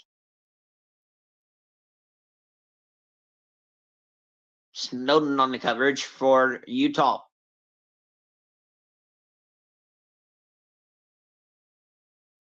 Gets the punt away, a little bit of pressure. Not a great punt, and it'll go out of bounds at probably but we do got a flag, and the punt went out of bounds at the Utah 35. So not a great punt for Arizona State. Here's the flag. Well, Utah will be starting at their own 25, holding on Utah. So here comes Cam Rising in this Utah offense, trying to get it back on track after only scoring 9 in the first half. Cam Rising on first down so far today, 1 of 9, 9 whole yards and a pick.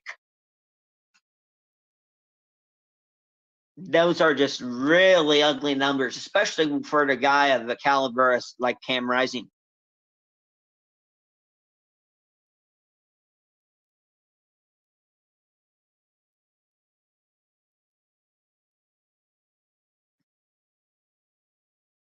Tight end in motion, Rising in the shotgun.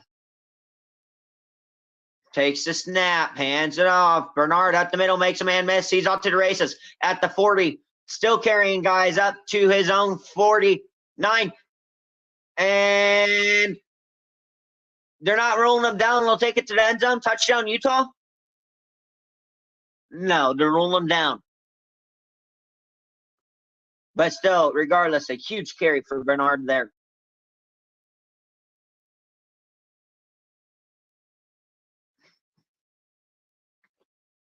So Utah from their own 49, 1st and 10.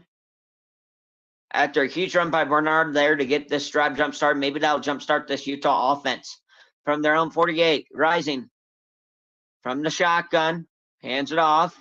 Not Bernard, and goes backward a yard. It'll be 2nd and 11. Kirk on the tackle for Arizona State.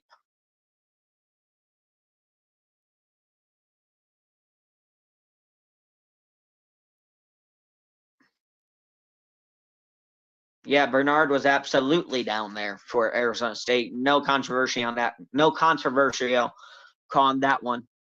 So 2nd and 10 for Utah. Elliott back in there for Arizona State. Hands it off. Nothing doing. It'll be 3rd and 10 for Utah. Stanley on the carry. Couldn't get anything going. Maybe lost a half a yard. So after the huge run by Bernard, just absolutely no offense so far.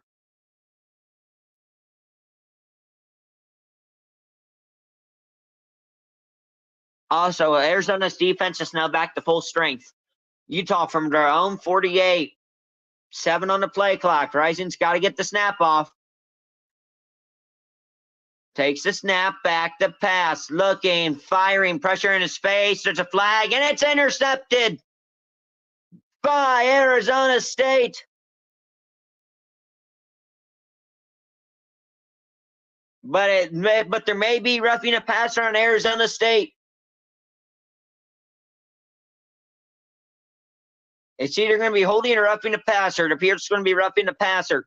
That pass was nowhere near his wide receiver. Not even close.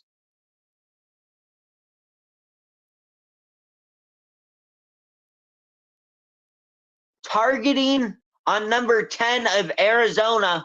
He just came back. Just came back from targeting last week.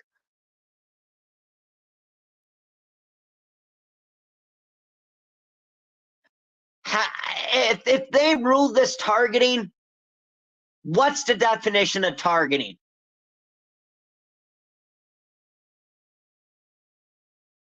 There's no way that's targeting. I just don't see it.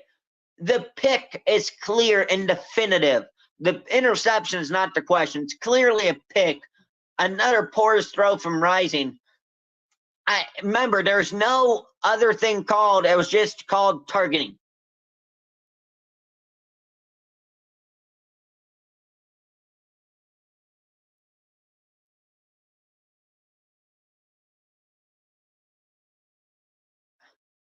It's crown of the helmet, yes. It's right when he releases it. So then you have the battle of, is Rising a defenseless player or not? Because he hits him literally, milliseconds after he throws the ball, or maybe right before he throws the ball. It was that close of a play. And it was not helmet-to-helmet contact. It was more so to the chest. Yes, it was crown of the helmet.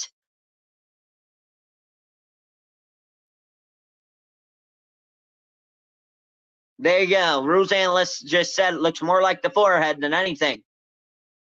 Still under review here. Remember, there's no personal foul with this. So if there's no targeting, it'll be Arizona State's ball, 1st and 10.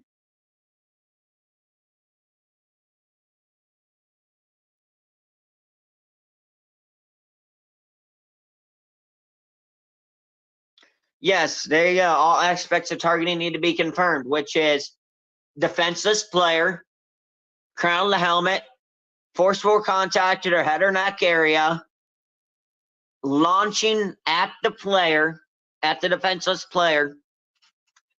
And I personally don't think it was to the head or neck. It looked more like the chest to me.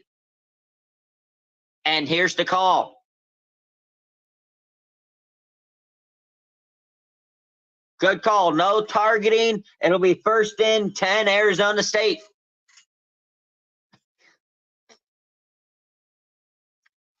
Rising with his 2nd interception of the day.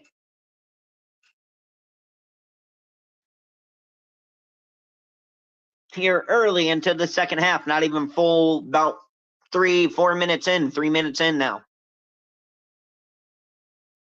It's now Arizona State from their own 38. Levitt in the shotgun. Wide receiver in motion. Levitt takes the snap, hands it off Skibido.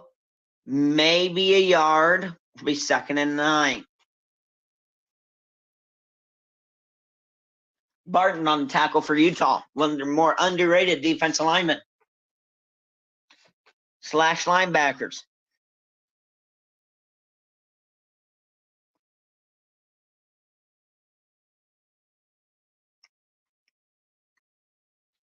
I mean, that throw was absolutely nowhere near his wide receiver from Rising.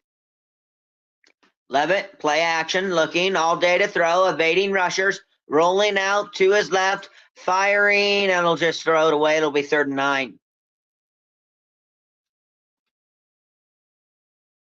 Utah came with a blitz there, able to get away, but just had nothing to do with the ball, just had to chuck it away out of bounds.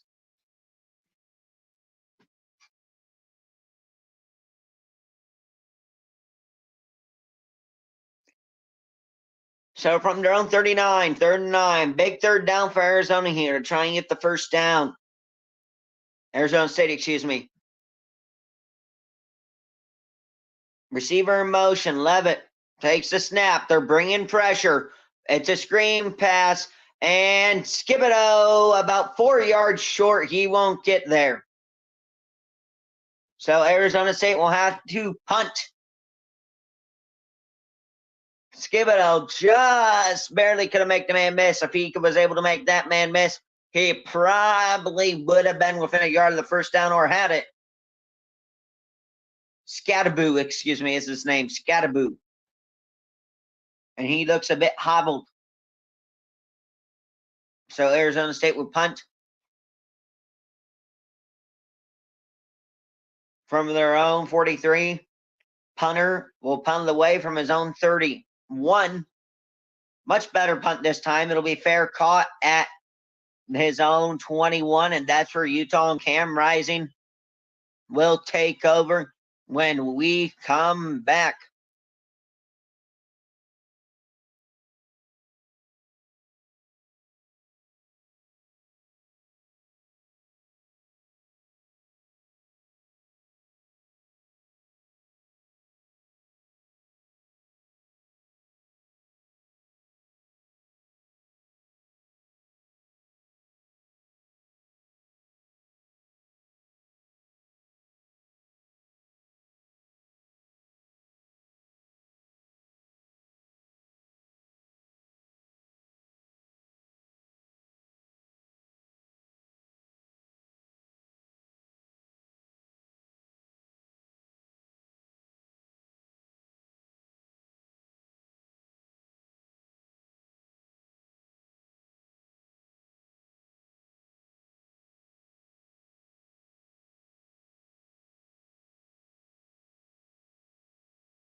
All right, we are back here.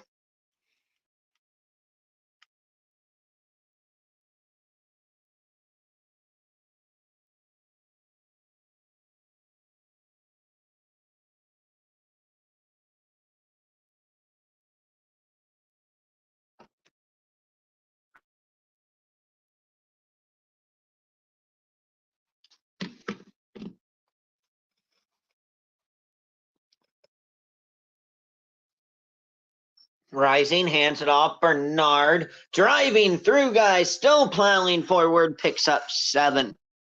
Should have been about a 3-yard gain. Tough run there from Bernard.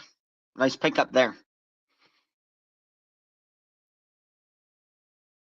As I said, just another reminder of you are just tuning in and you weren't tuning in earlier. I am on my own for the rest of the stream, Lincoln, getting some rest, getting ready for tomorrow. As we have a big day of streaming tomorrow ahead of us, starting at 3:30, going all day till 10:30 at night, starting with Texas, Oklahoma, and then Ohio State, Oregon, and then finishing off the day with Kansas State, Colorado. 3rd and 2 upcoming for Utah.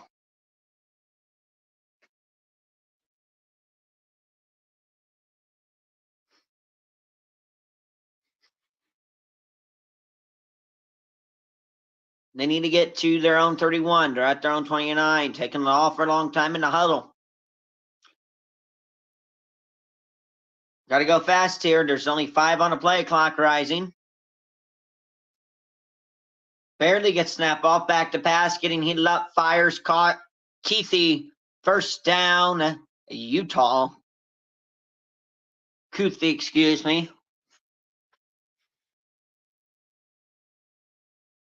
Big 3rd down conversion there for Rising in Utah.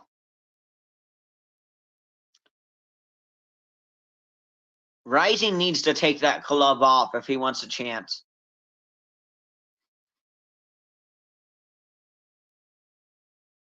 Rising is 8-22 tonight, 103 yards, no touchdowns, 2 interceptions. Once again, Rising in the shotgun, play action, back to pass, looking, firing deep. It's caught. Kuthi again in the Arizona State territory, down to the Arizona State 47.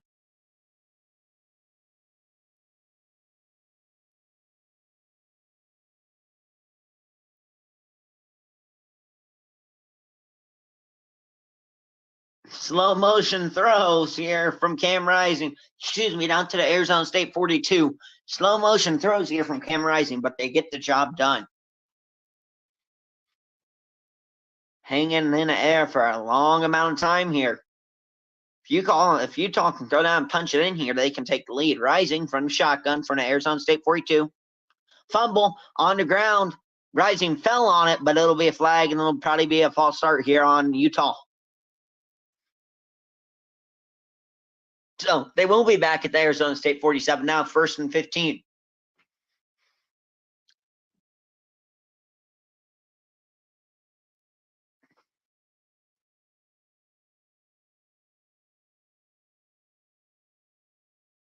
A legal snap is what they'll call it officially on the center.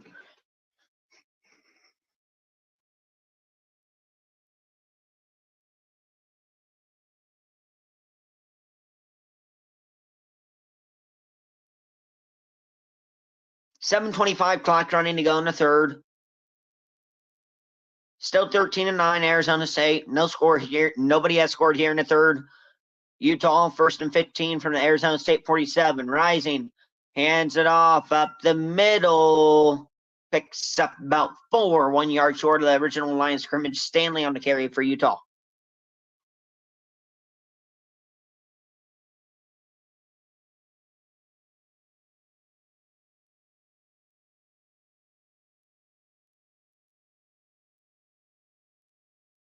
Notre Dame favored by 22.5 over Stanford at home.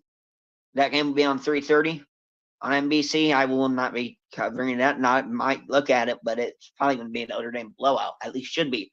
Cam Rising in the shotgun. Wide receiver in motion. Pittman to be exact. Back to pass. Firing over the middle. Caught and brought down at the Arizona State 28.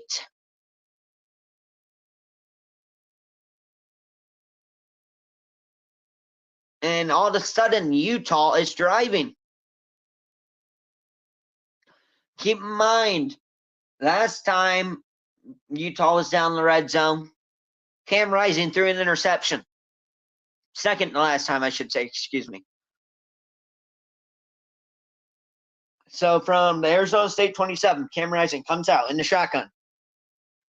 This drive, he's 3-3 for 46 yards. Rising takes the snap, back to pass, looking, fires it way over his running back's head and Bernard and out of bounds. I don't know what that was. 2nd and 10.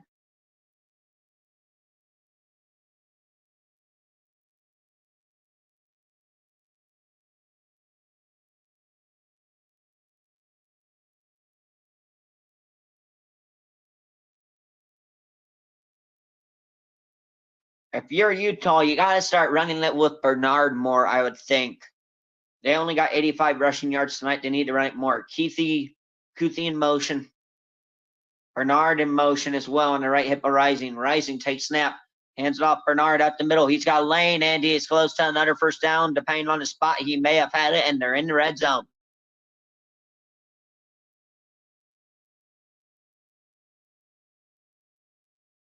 It appears they'll give him the first down. Like I said, run the ball and good things will happen if you're Utah. Bernard today for Utah, 13 carries, 89 yards, averaging 6.9 yards a carry. Long drive from Utah here as well, time-wise. We're now down to 5 minutes. This has taken up 5:25 off the clock so far. Kuthi in motion.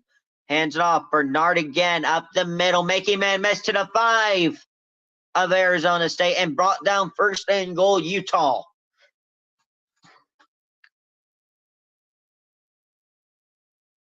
Give the man the ball.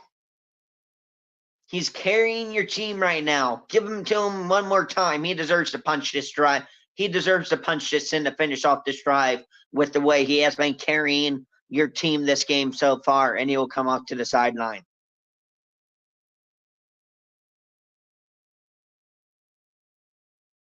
Three tight end set.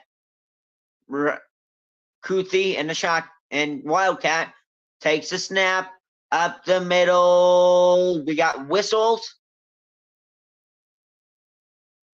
Timeout, Arizona State, their first timeout of the second half. Here with 4:12 left in the third. Arizona State up still. Arizona State still up 13-9.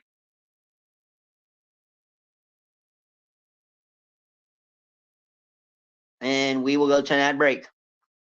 We will be right back.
All right, welcome back here. Continue to third.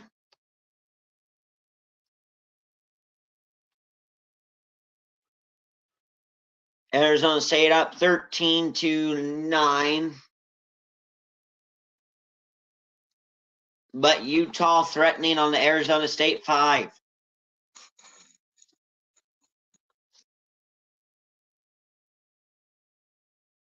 As first and goal, as Rising has struggled mightily today.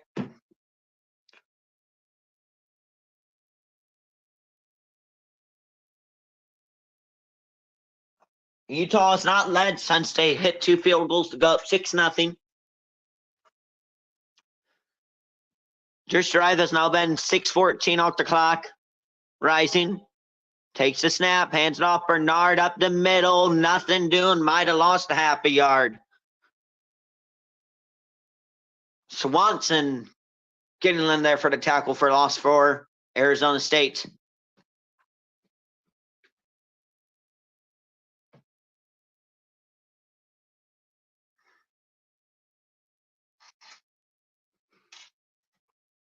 Bernard has had a heck of a game so far for Utah. And if we're being honest, he's probably really the only reason, besides the field goal kicker making kicks, that Utah has points.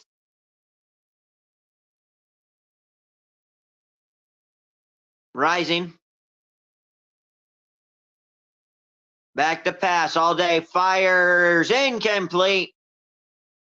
Keithy, the intended tight end, the tight end intended receiver. Third and goal for Utah. Second last time they were down here, Cam Rising threw a pick. Utah has been in the red zone 3 times today. All 3 times they have had to settle for field goals. They cannot really make it a fourth right here. They desperately need a touchdown. Alford in coverage on Keithy there for Arizona State. Rising in the shotgun. Keithy in motion. Hands it off to Bernard. And he's in. Touchdown, Utah. Gives the Utes the lead pending a PAT.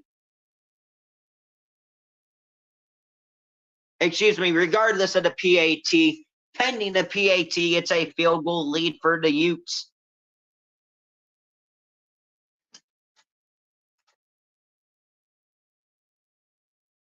Just ran it to the right side, nobody there. Bernard continues to have a spectacular game for Utah. 12 plays, 79 yards, 7:07 on the clock. PAT up and good. 16-13 Utah, 3:19 left to go in the third quarter. Micah Bernard from 5 yards out. Utes have the lead, 16-13. We'll be back after this.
All right, welcome back as we finish up the third here.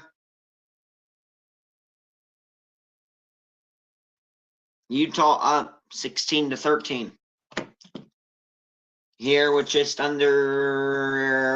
little bit more than 3 here to go in the third. 3:19 to go in the third. As Utah will kick it away.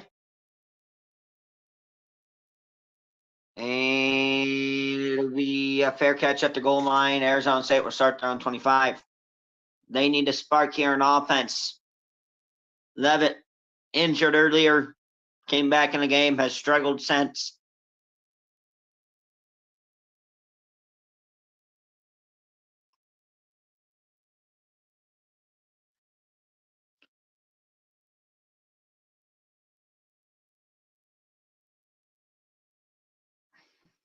Levitt, 1st and 10 from his own 25.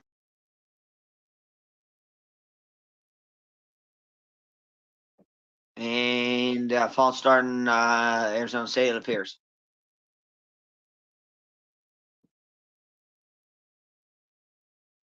Number 65, the offensive lineman for Arizona State, Atkins, the guilty party. Last thing you need when you're trying to get an offense going, 1st and 15.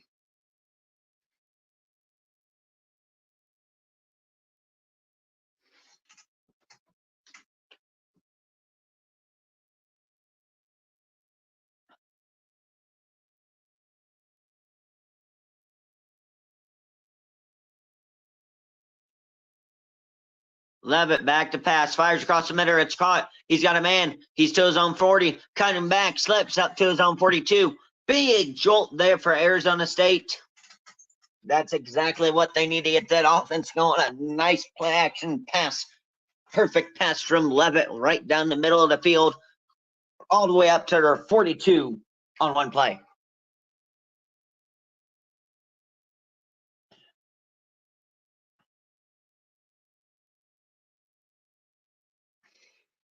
Levitt from his own 42, 1st and 10 in the shotgun.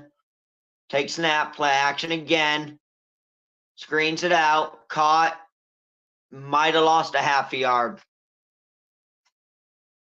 Skibido on the screen could get nothing there. Be 2nd and 10.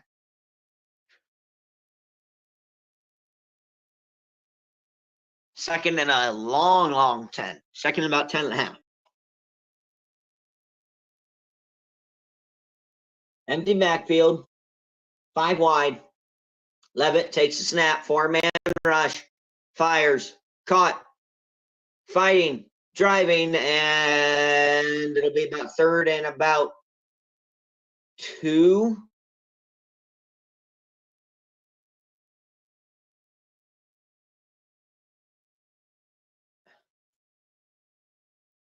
And it appears we might have a player down the field. I don't know. Yes, we have a player down. Cam Skibido tonight, 13 runs, 46 yards, 3.5 yards per run. And down on the field was the guy that made the catch. And then we got a Utah Ute down as well. Papa, the big defensive lineman.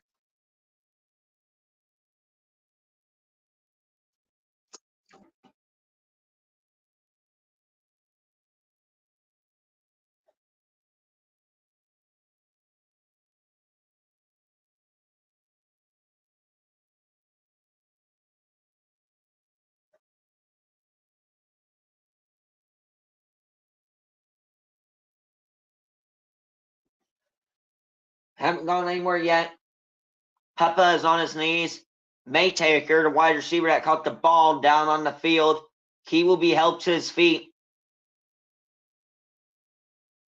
Ugh.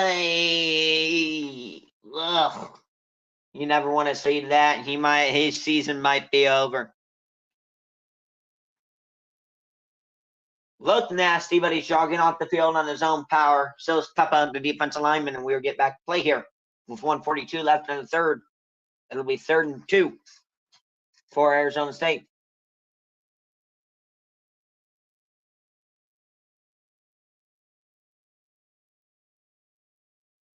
from the 50. 11 in shotgun, Skibido behind them. 3rd and long 2.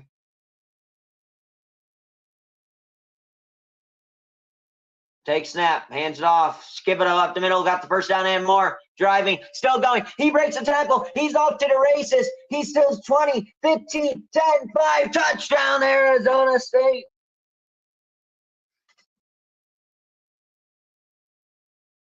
$50 yards.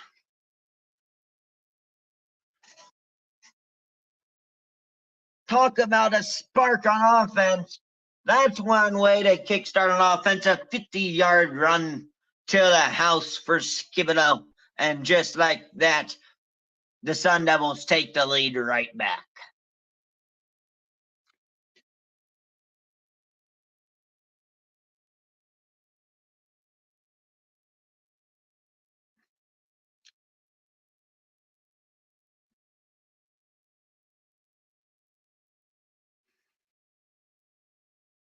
PAT.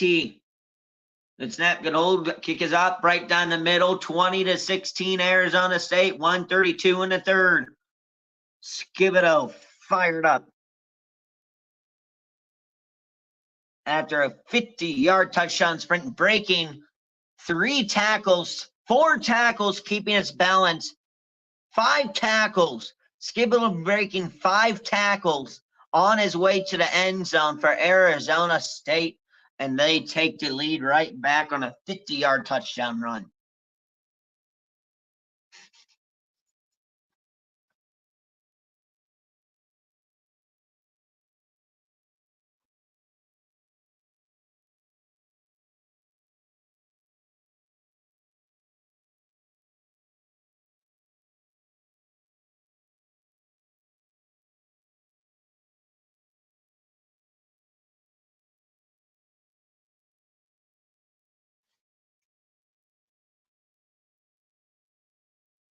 So with 132 left in the 3rd, Arizona State takes a 20-16 lead, and they'll build the way to Utah.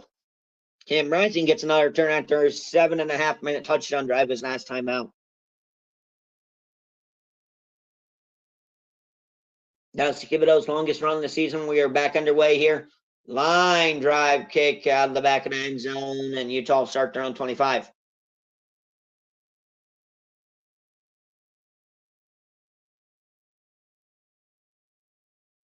And we got a ball game now, folks. Here comes Cam Rising in the Utah offense, down by 4. 1:32 left in the 3rd.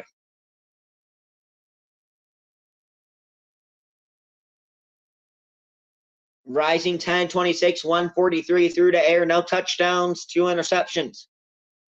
1 touchdown for Utah was a 5-yard Michael Bernard touchdown run. Rising takes the snap, play action, firing deep, and closer to the defender than he was the receiver. It'll be 2nd and 10.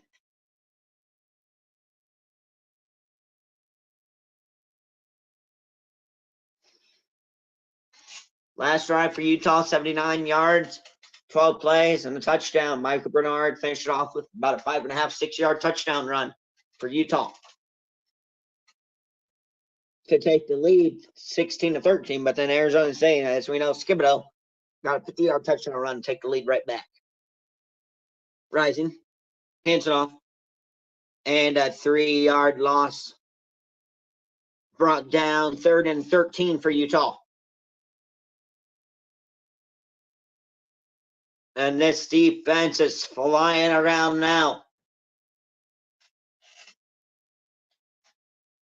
3rd and 12 for the Utes.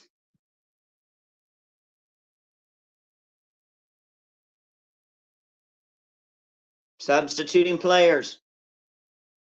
10 to play clock. They come out. Rising in shotgun. 4 wide. Running back in the backfield. Bernard now goes out wide. Back to pass. Drops it off. He's got a man. He's got a lane. And he has a chance. And he gets the first down by a yard. And that'll probably take us, as Parks gets 13 on 3rd and 12. It'll be a Utah first down. That'll most likely take us to the end of the 3rd. with Arizona State up 20-16, and we got a ball game on our hands.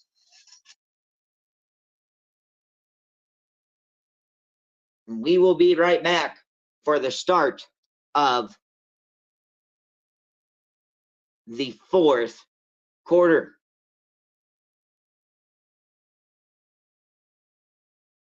Excuse me, they might try and run one more play. They do. It's an end around to Keithy. He's got a lane, and he's brought down after another Utah first down. That'll take us to the end of the third. So now we will officially be back for the start of the fourth.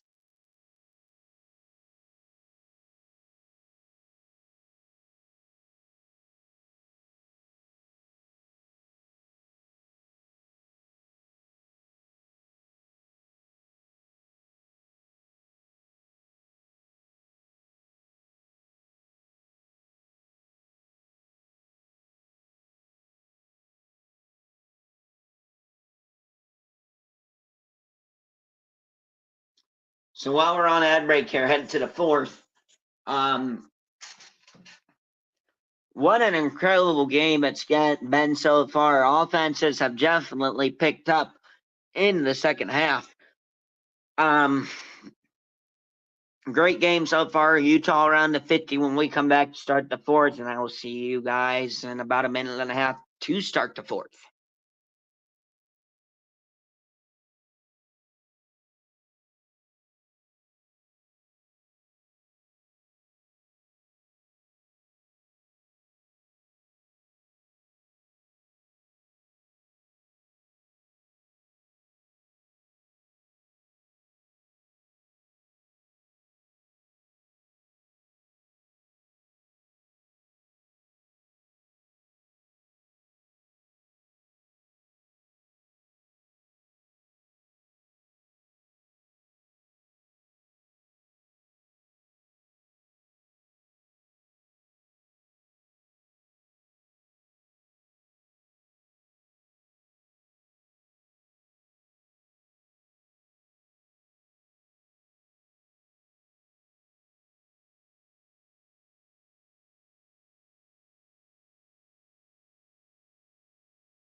All right, welcome back for the start of the fourth.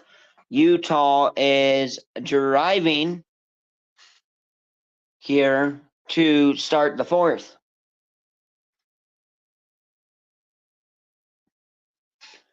Pound the ball with Bernard if you're Utah. Michael Bernard, Michael Bernard, Michael Bernard. Just Bernard, Bernard, Bernard. That's all you need for the rest of the game, Utah. Just Bernard, Bernard, Bernard, all over and over and over and over again. From their own 47, 1st and 10. Rising, play action, back to pass, looking. He's firing, caught, and at the Arizona State 37. He'll haul it in, 1st and 10, Utah.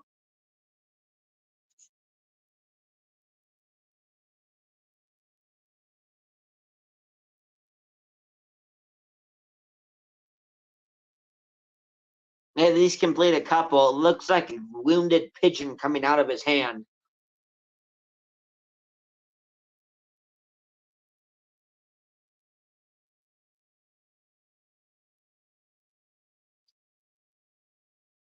Arizona State showing pressure. They bring it. Bernard up the middle, makes a man miss. He's still running. He cuts it inside. Almost gets away, but picks up another 1st down on a run of 11. Bernard now has 119 rushing yards for Utah in this game. On 17 carries of touchdown, so averaging 6.9 yards a carry. Alpert on the tackle for Arizona State.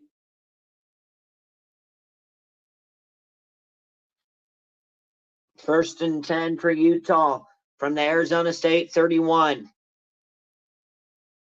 Need a touchdown to take the lead. Field goal does nothing. Rising. Bernard up the middle for maybe 3, probably 2. Second and 8 officially for Utah.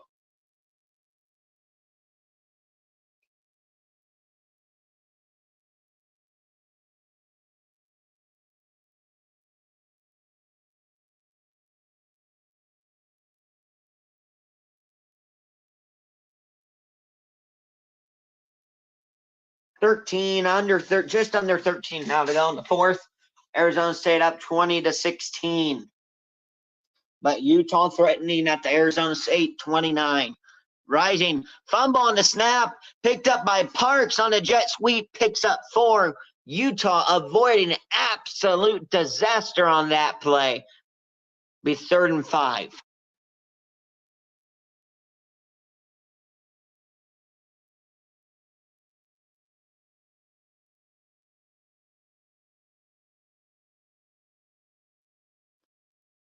So again, a 4 and a carry for Parks on the botch snap.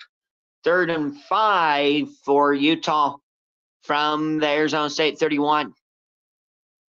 They need to get to the Arizona State 16. Wide receiver in motion, Rising, takes the snap, hands it off up the middle. Can he get there? No, gets about a half yard, but there is a flag down. We'll have to see what the flag is.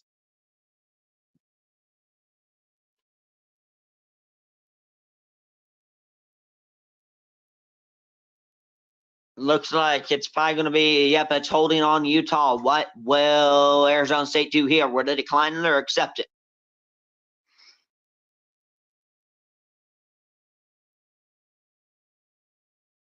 It'll be 3rd down now. Kuthi, the tight end for Utah, the guilty party.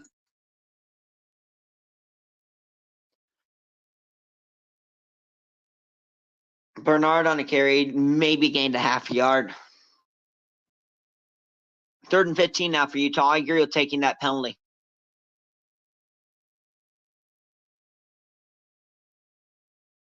So now Utah from the Arizona State 31 instead of their own 19 and a potential field goal attempt. 3rd and 15 from their own 30, from the Arizona State 31 now.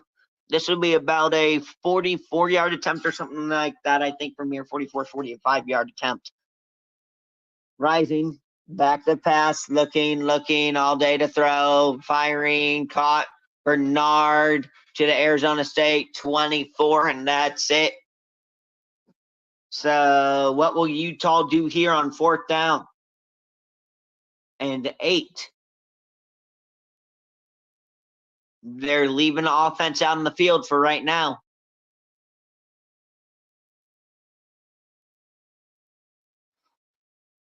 They're going to trust in a wounded Rising here on 4th and 8 from the Arizona State 24. They need to get to the Arizona State 16. Rising takes the snap, back to pass, stepping up, firing. It's caught, but Parks goes down 4 yards in front of the marker, and Utah fails to convert as Rising was feeling the pressure. Might have had his arm slightly hit, impacting the throw.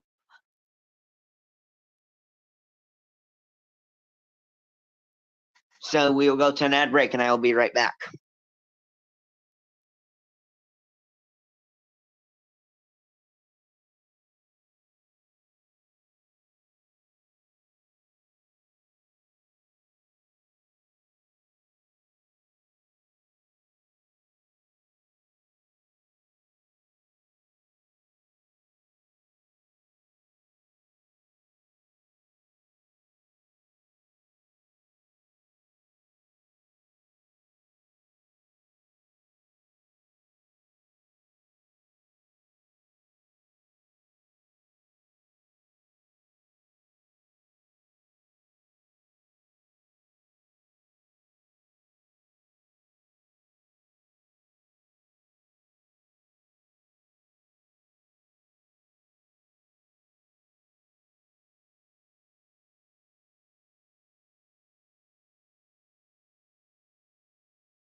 All right, welcome back here.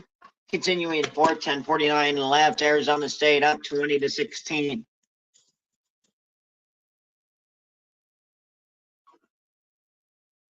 Keep in mind, Arizona State missed an extra point earlier. It could be 21-16 right now. That could be huge later in this game. Keep that in your mind down the stretch. Levitt takes the snap, hands it off. Skibido bouncing it back, plowing forward, lost a yard. That took 6 Utah defenders to get him down.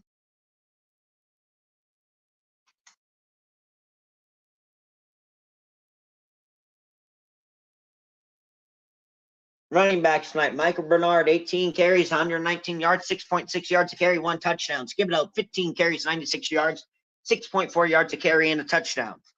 These running backs have been shining tonight.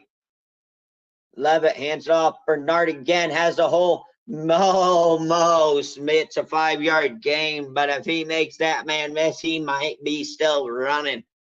3rd and 5 for Arizona State.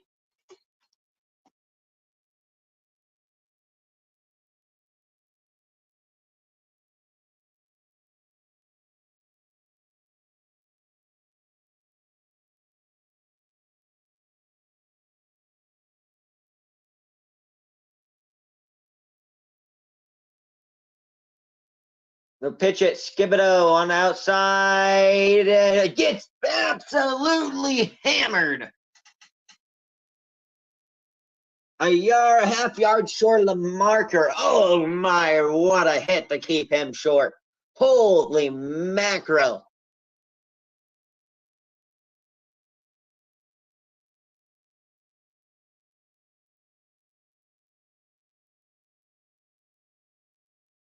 And now we got a review. And it should be 4th and 1. Timeout on the field.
The call on the field is overturned. Be 4th and 1. I would assume Arizona State would just punt here.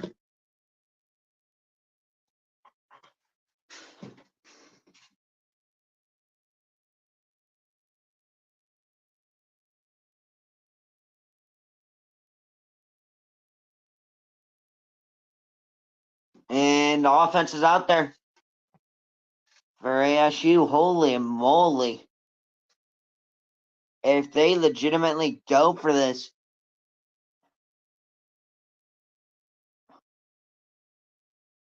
Scatterboo in the game.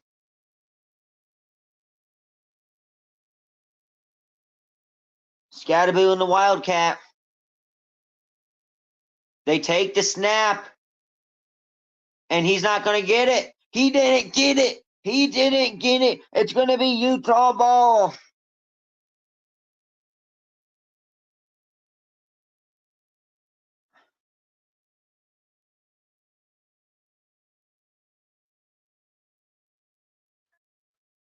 Bad play call there as they went Wildcat.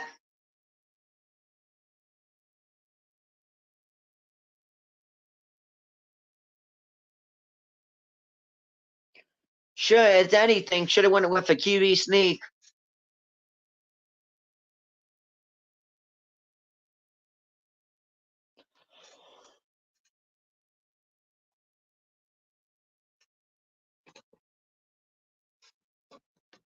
And it was a big win, I get it, but that's not the right call in that situation.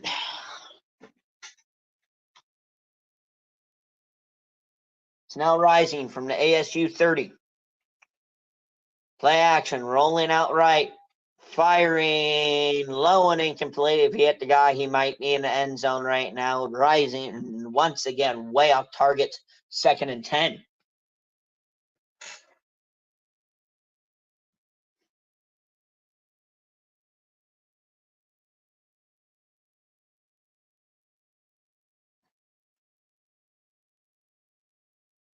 Second and 10 for Utah. Rising today, 14 of 32, 183 yards, no touchdowns, 2 picks. Bad game for Rising. Rising from the Arizona State 30 takes snap, hands it off. Bernard up the middle, has lane, has a hole, and he picks up a first down. Micah Bernard, hand him the ball.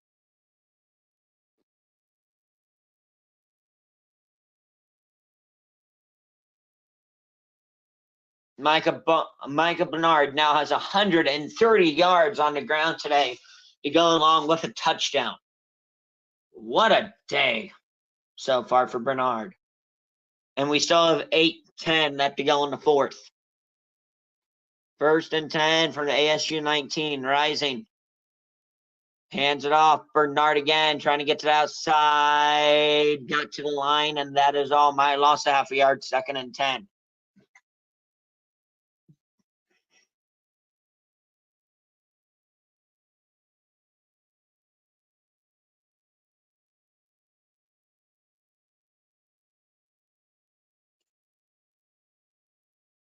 Second and 10 for Utah from the ASU 19. ASU trying to hold Utah off and pull off an upset versus the number 16 team in the nation. Arizona State 4-1 unranked. Utah 4-1 ranked number 16. Rising takes snap, hands off. Bernard, nothing doing again. Stopped at the line of scrimmage. 3rd and 10, Utah.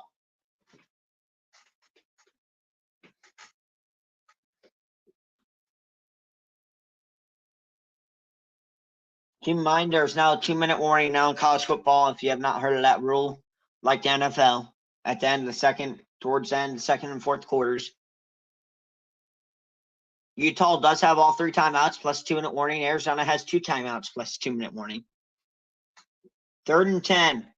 Here's where the stars are born. 4 wide, Rising.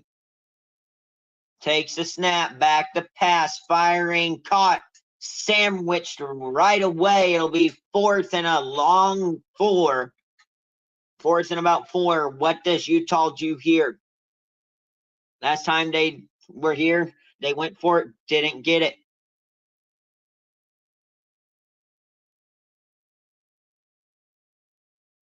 Fourth and 6 or less, ESPN Analytics says go. It's 4th and 4. Utah offense out in the field. From the Arizona State 13, just inside Arizona State 13.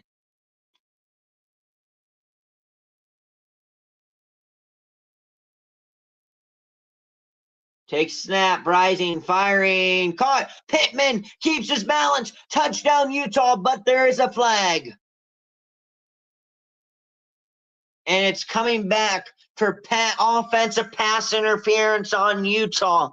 Oh, boy.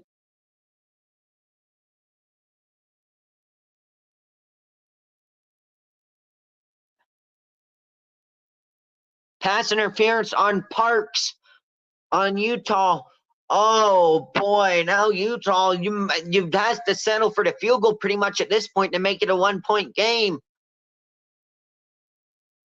You could have a lead right now. Oh, no.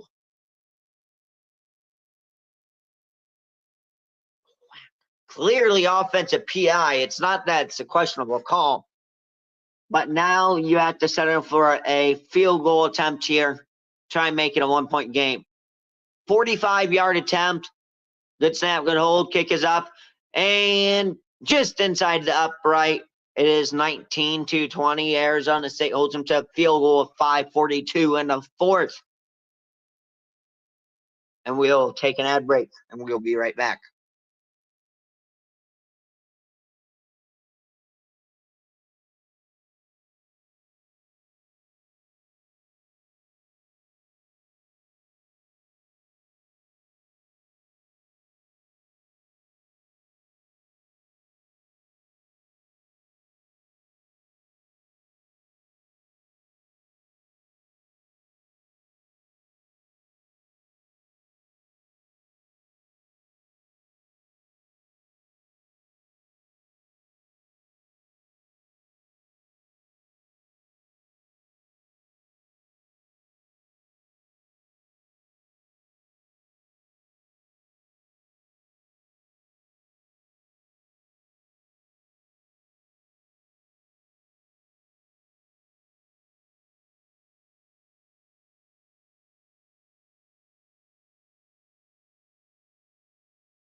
All right, welcome back to Finish the Fourth.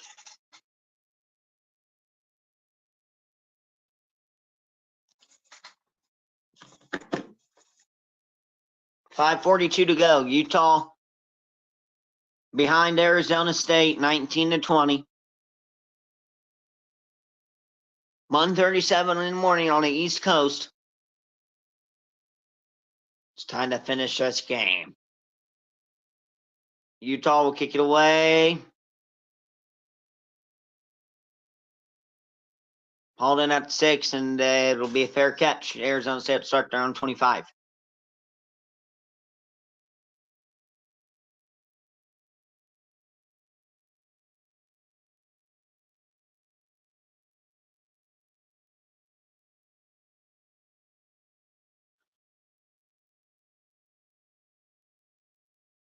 Levitt coming on, and once again, gutsy performance by both quarterbacks today. Arizona State trying to put it away here. 5:42 left in the fourth, up 20-19, trying to pull off the first upset, ranked upset of the week.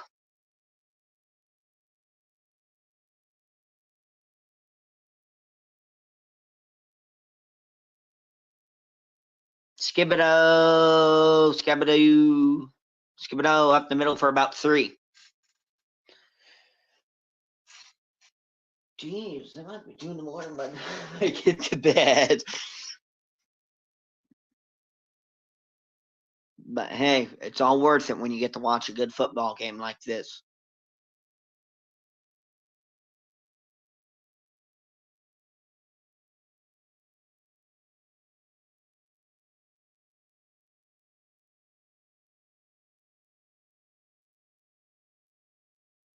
Second and 7 for Arizona State. Scattaboo. A whole yard, 3rd and 6 coming up for the Sun Devils.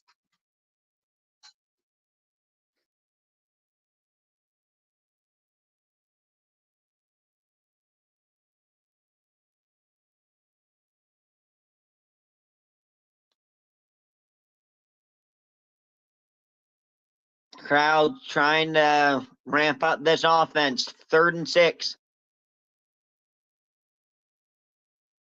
Empty backfield. Levitt, 5 wide for him. Back to pass, looking, getting pressure. Got to get rid of it. Scatterboo wide open, catches it all the way to the 50.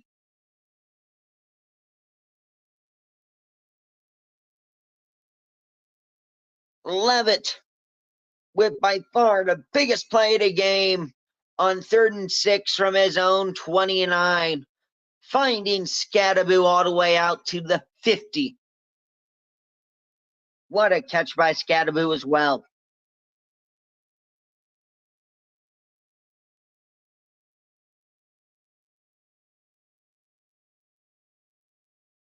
Under 4 to go in the 4th here.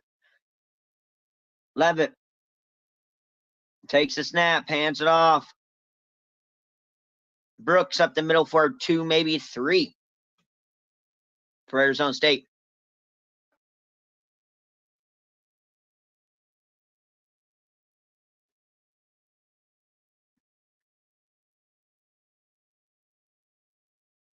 Second and 7 for Arizona State. It'll be under 3 minutes to go by the time Arizona State gets this next snap off. Under 3 to go now in the 4th. Arizona State up 1, driving on the Utah 47. Levitt under center. Play action, Scatterboo. He keeps it up the middle. He's gone. Scatterboo, touchdown, Arizona State. And they put this game away. 47 yards.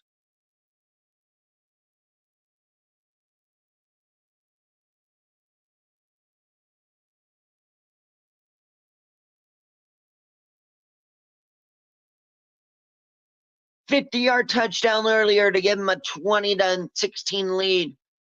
Says, don't worry, I'll pull away 2. 47 yards to the house. 26-19 Arizona State. The Scatterboo now with 156 yards on the day. PAT up and good. 27-19 Arizona State. 2:41 left to go in the 4th.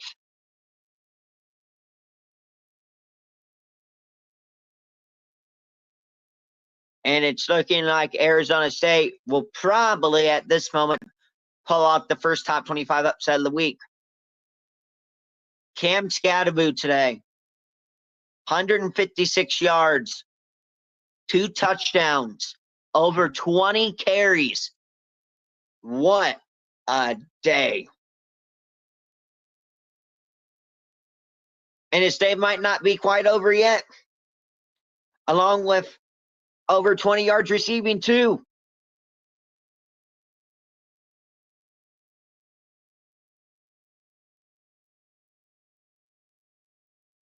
He has 197 total yards, 156 of those on the ground, 2 rushing touchdowns. No fumbles or anything like that.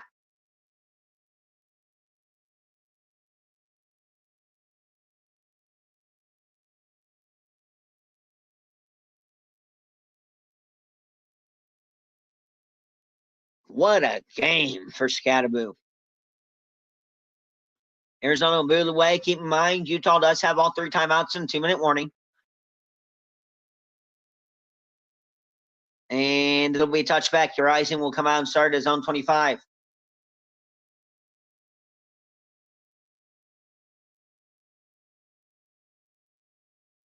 Scatterboo, 21 carries, 156 yards, 7.4 yards to carry, 2 touchdowns. Micah Bernard for Utah, 21 carries, 129 yards, 6.1 yards to carry, 1 touchdown. These running backs have been amazing tonight.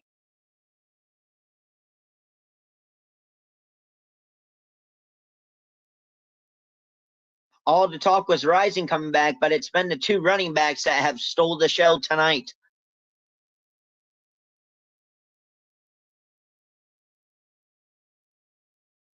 Rising. Back to pass. Looking, Andy sacked. Cam Rising taken down to the ground.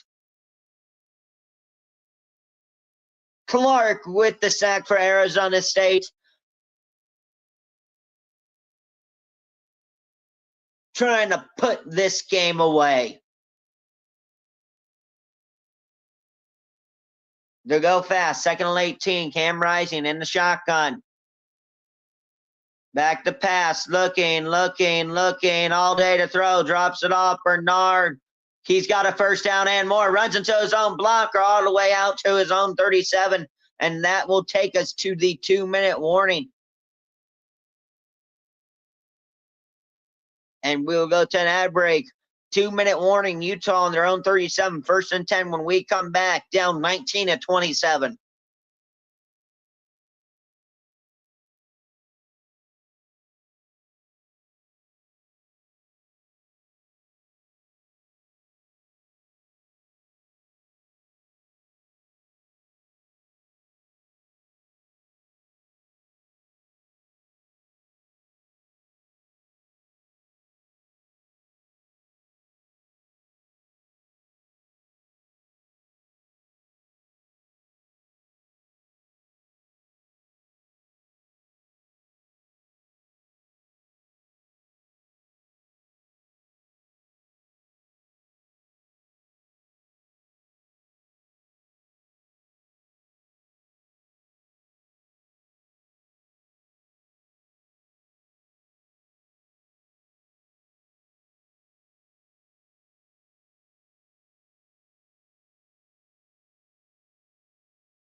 All right, we are back to finish the 4th here.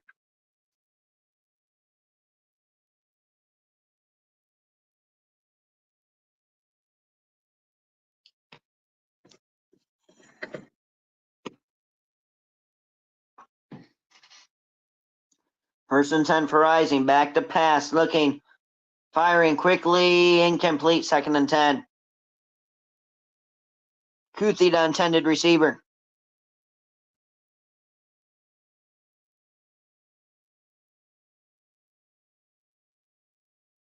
Keep in mind, this is still a 1-score game. If they can get touchdown, the 2-point conversion. And they still have all 3 timeouts.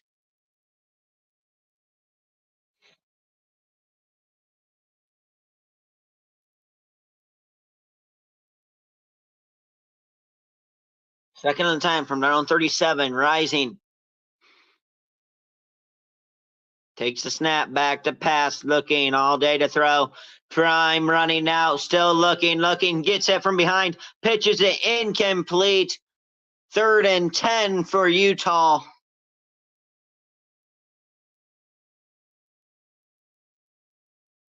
Missed a sack, running outside, never saw the guy behind him, just tried to pitch it, and Bernard couldn't hold on to it.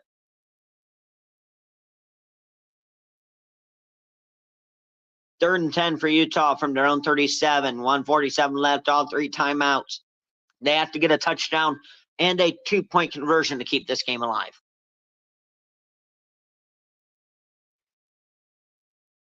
Possibly for them.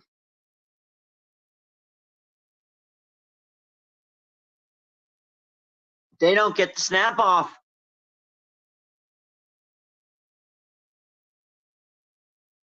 Delay game on Utah. It'll be 3rd and 15. With 147 left, down by 8, 19-27. Back at their own 32 now.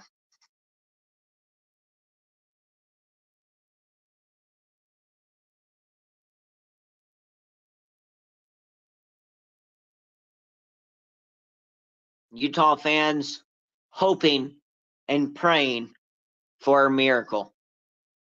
Rising, takes a snap, back to pass, looking, firing, and it's intercepted. That's going to be the ball game. Rising throws his 3rd interception.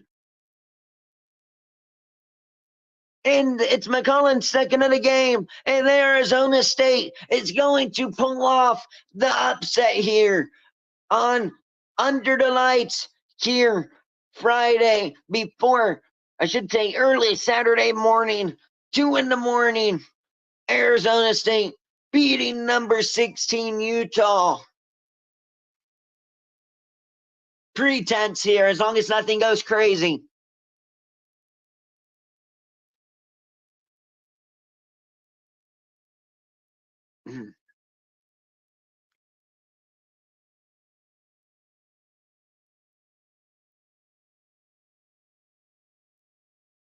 First top 25 upset of the week. Number 16 Utah going down to unranked Arizona State. Utah will fall to 4-2. Arizona State will improve to 5-1 as long as nothing crazy happens. End around. Plowing over, guys, to the 30.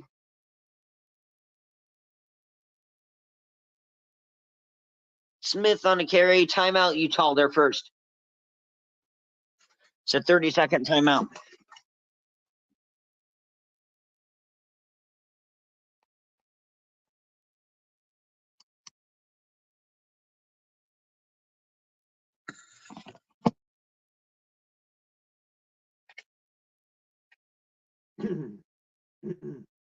Okay, let's see here.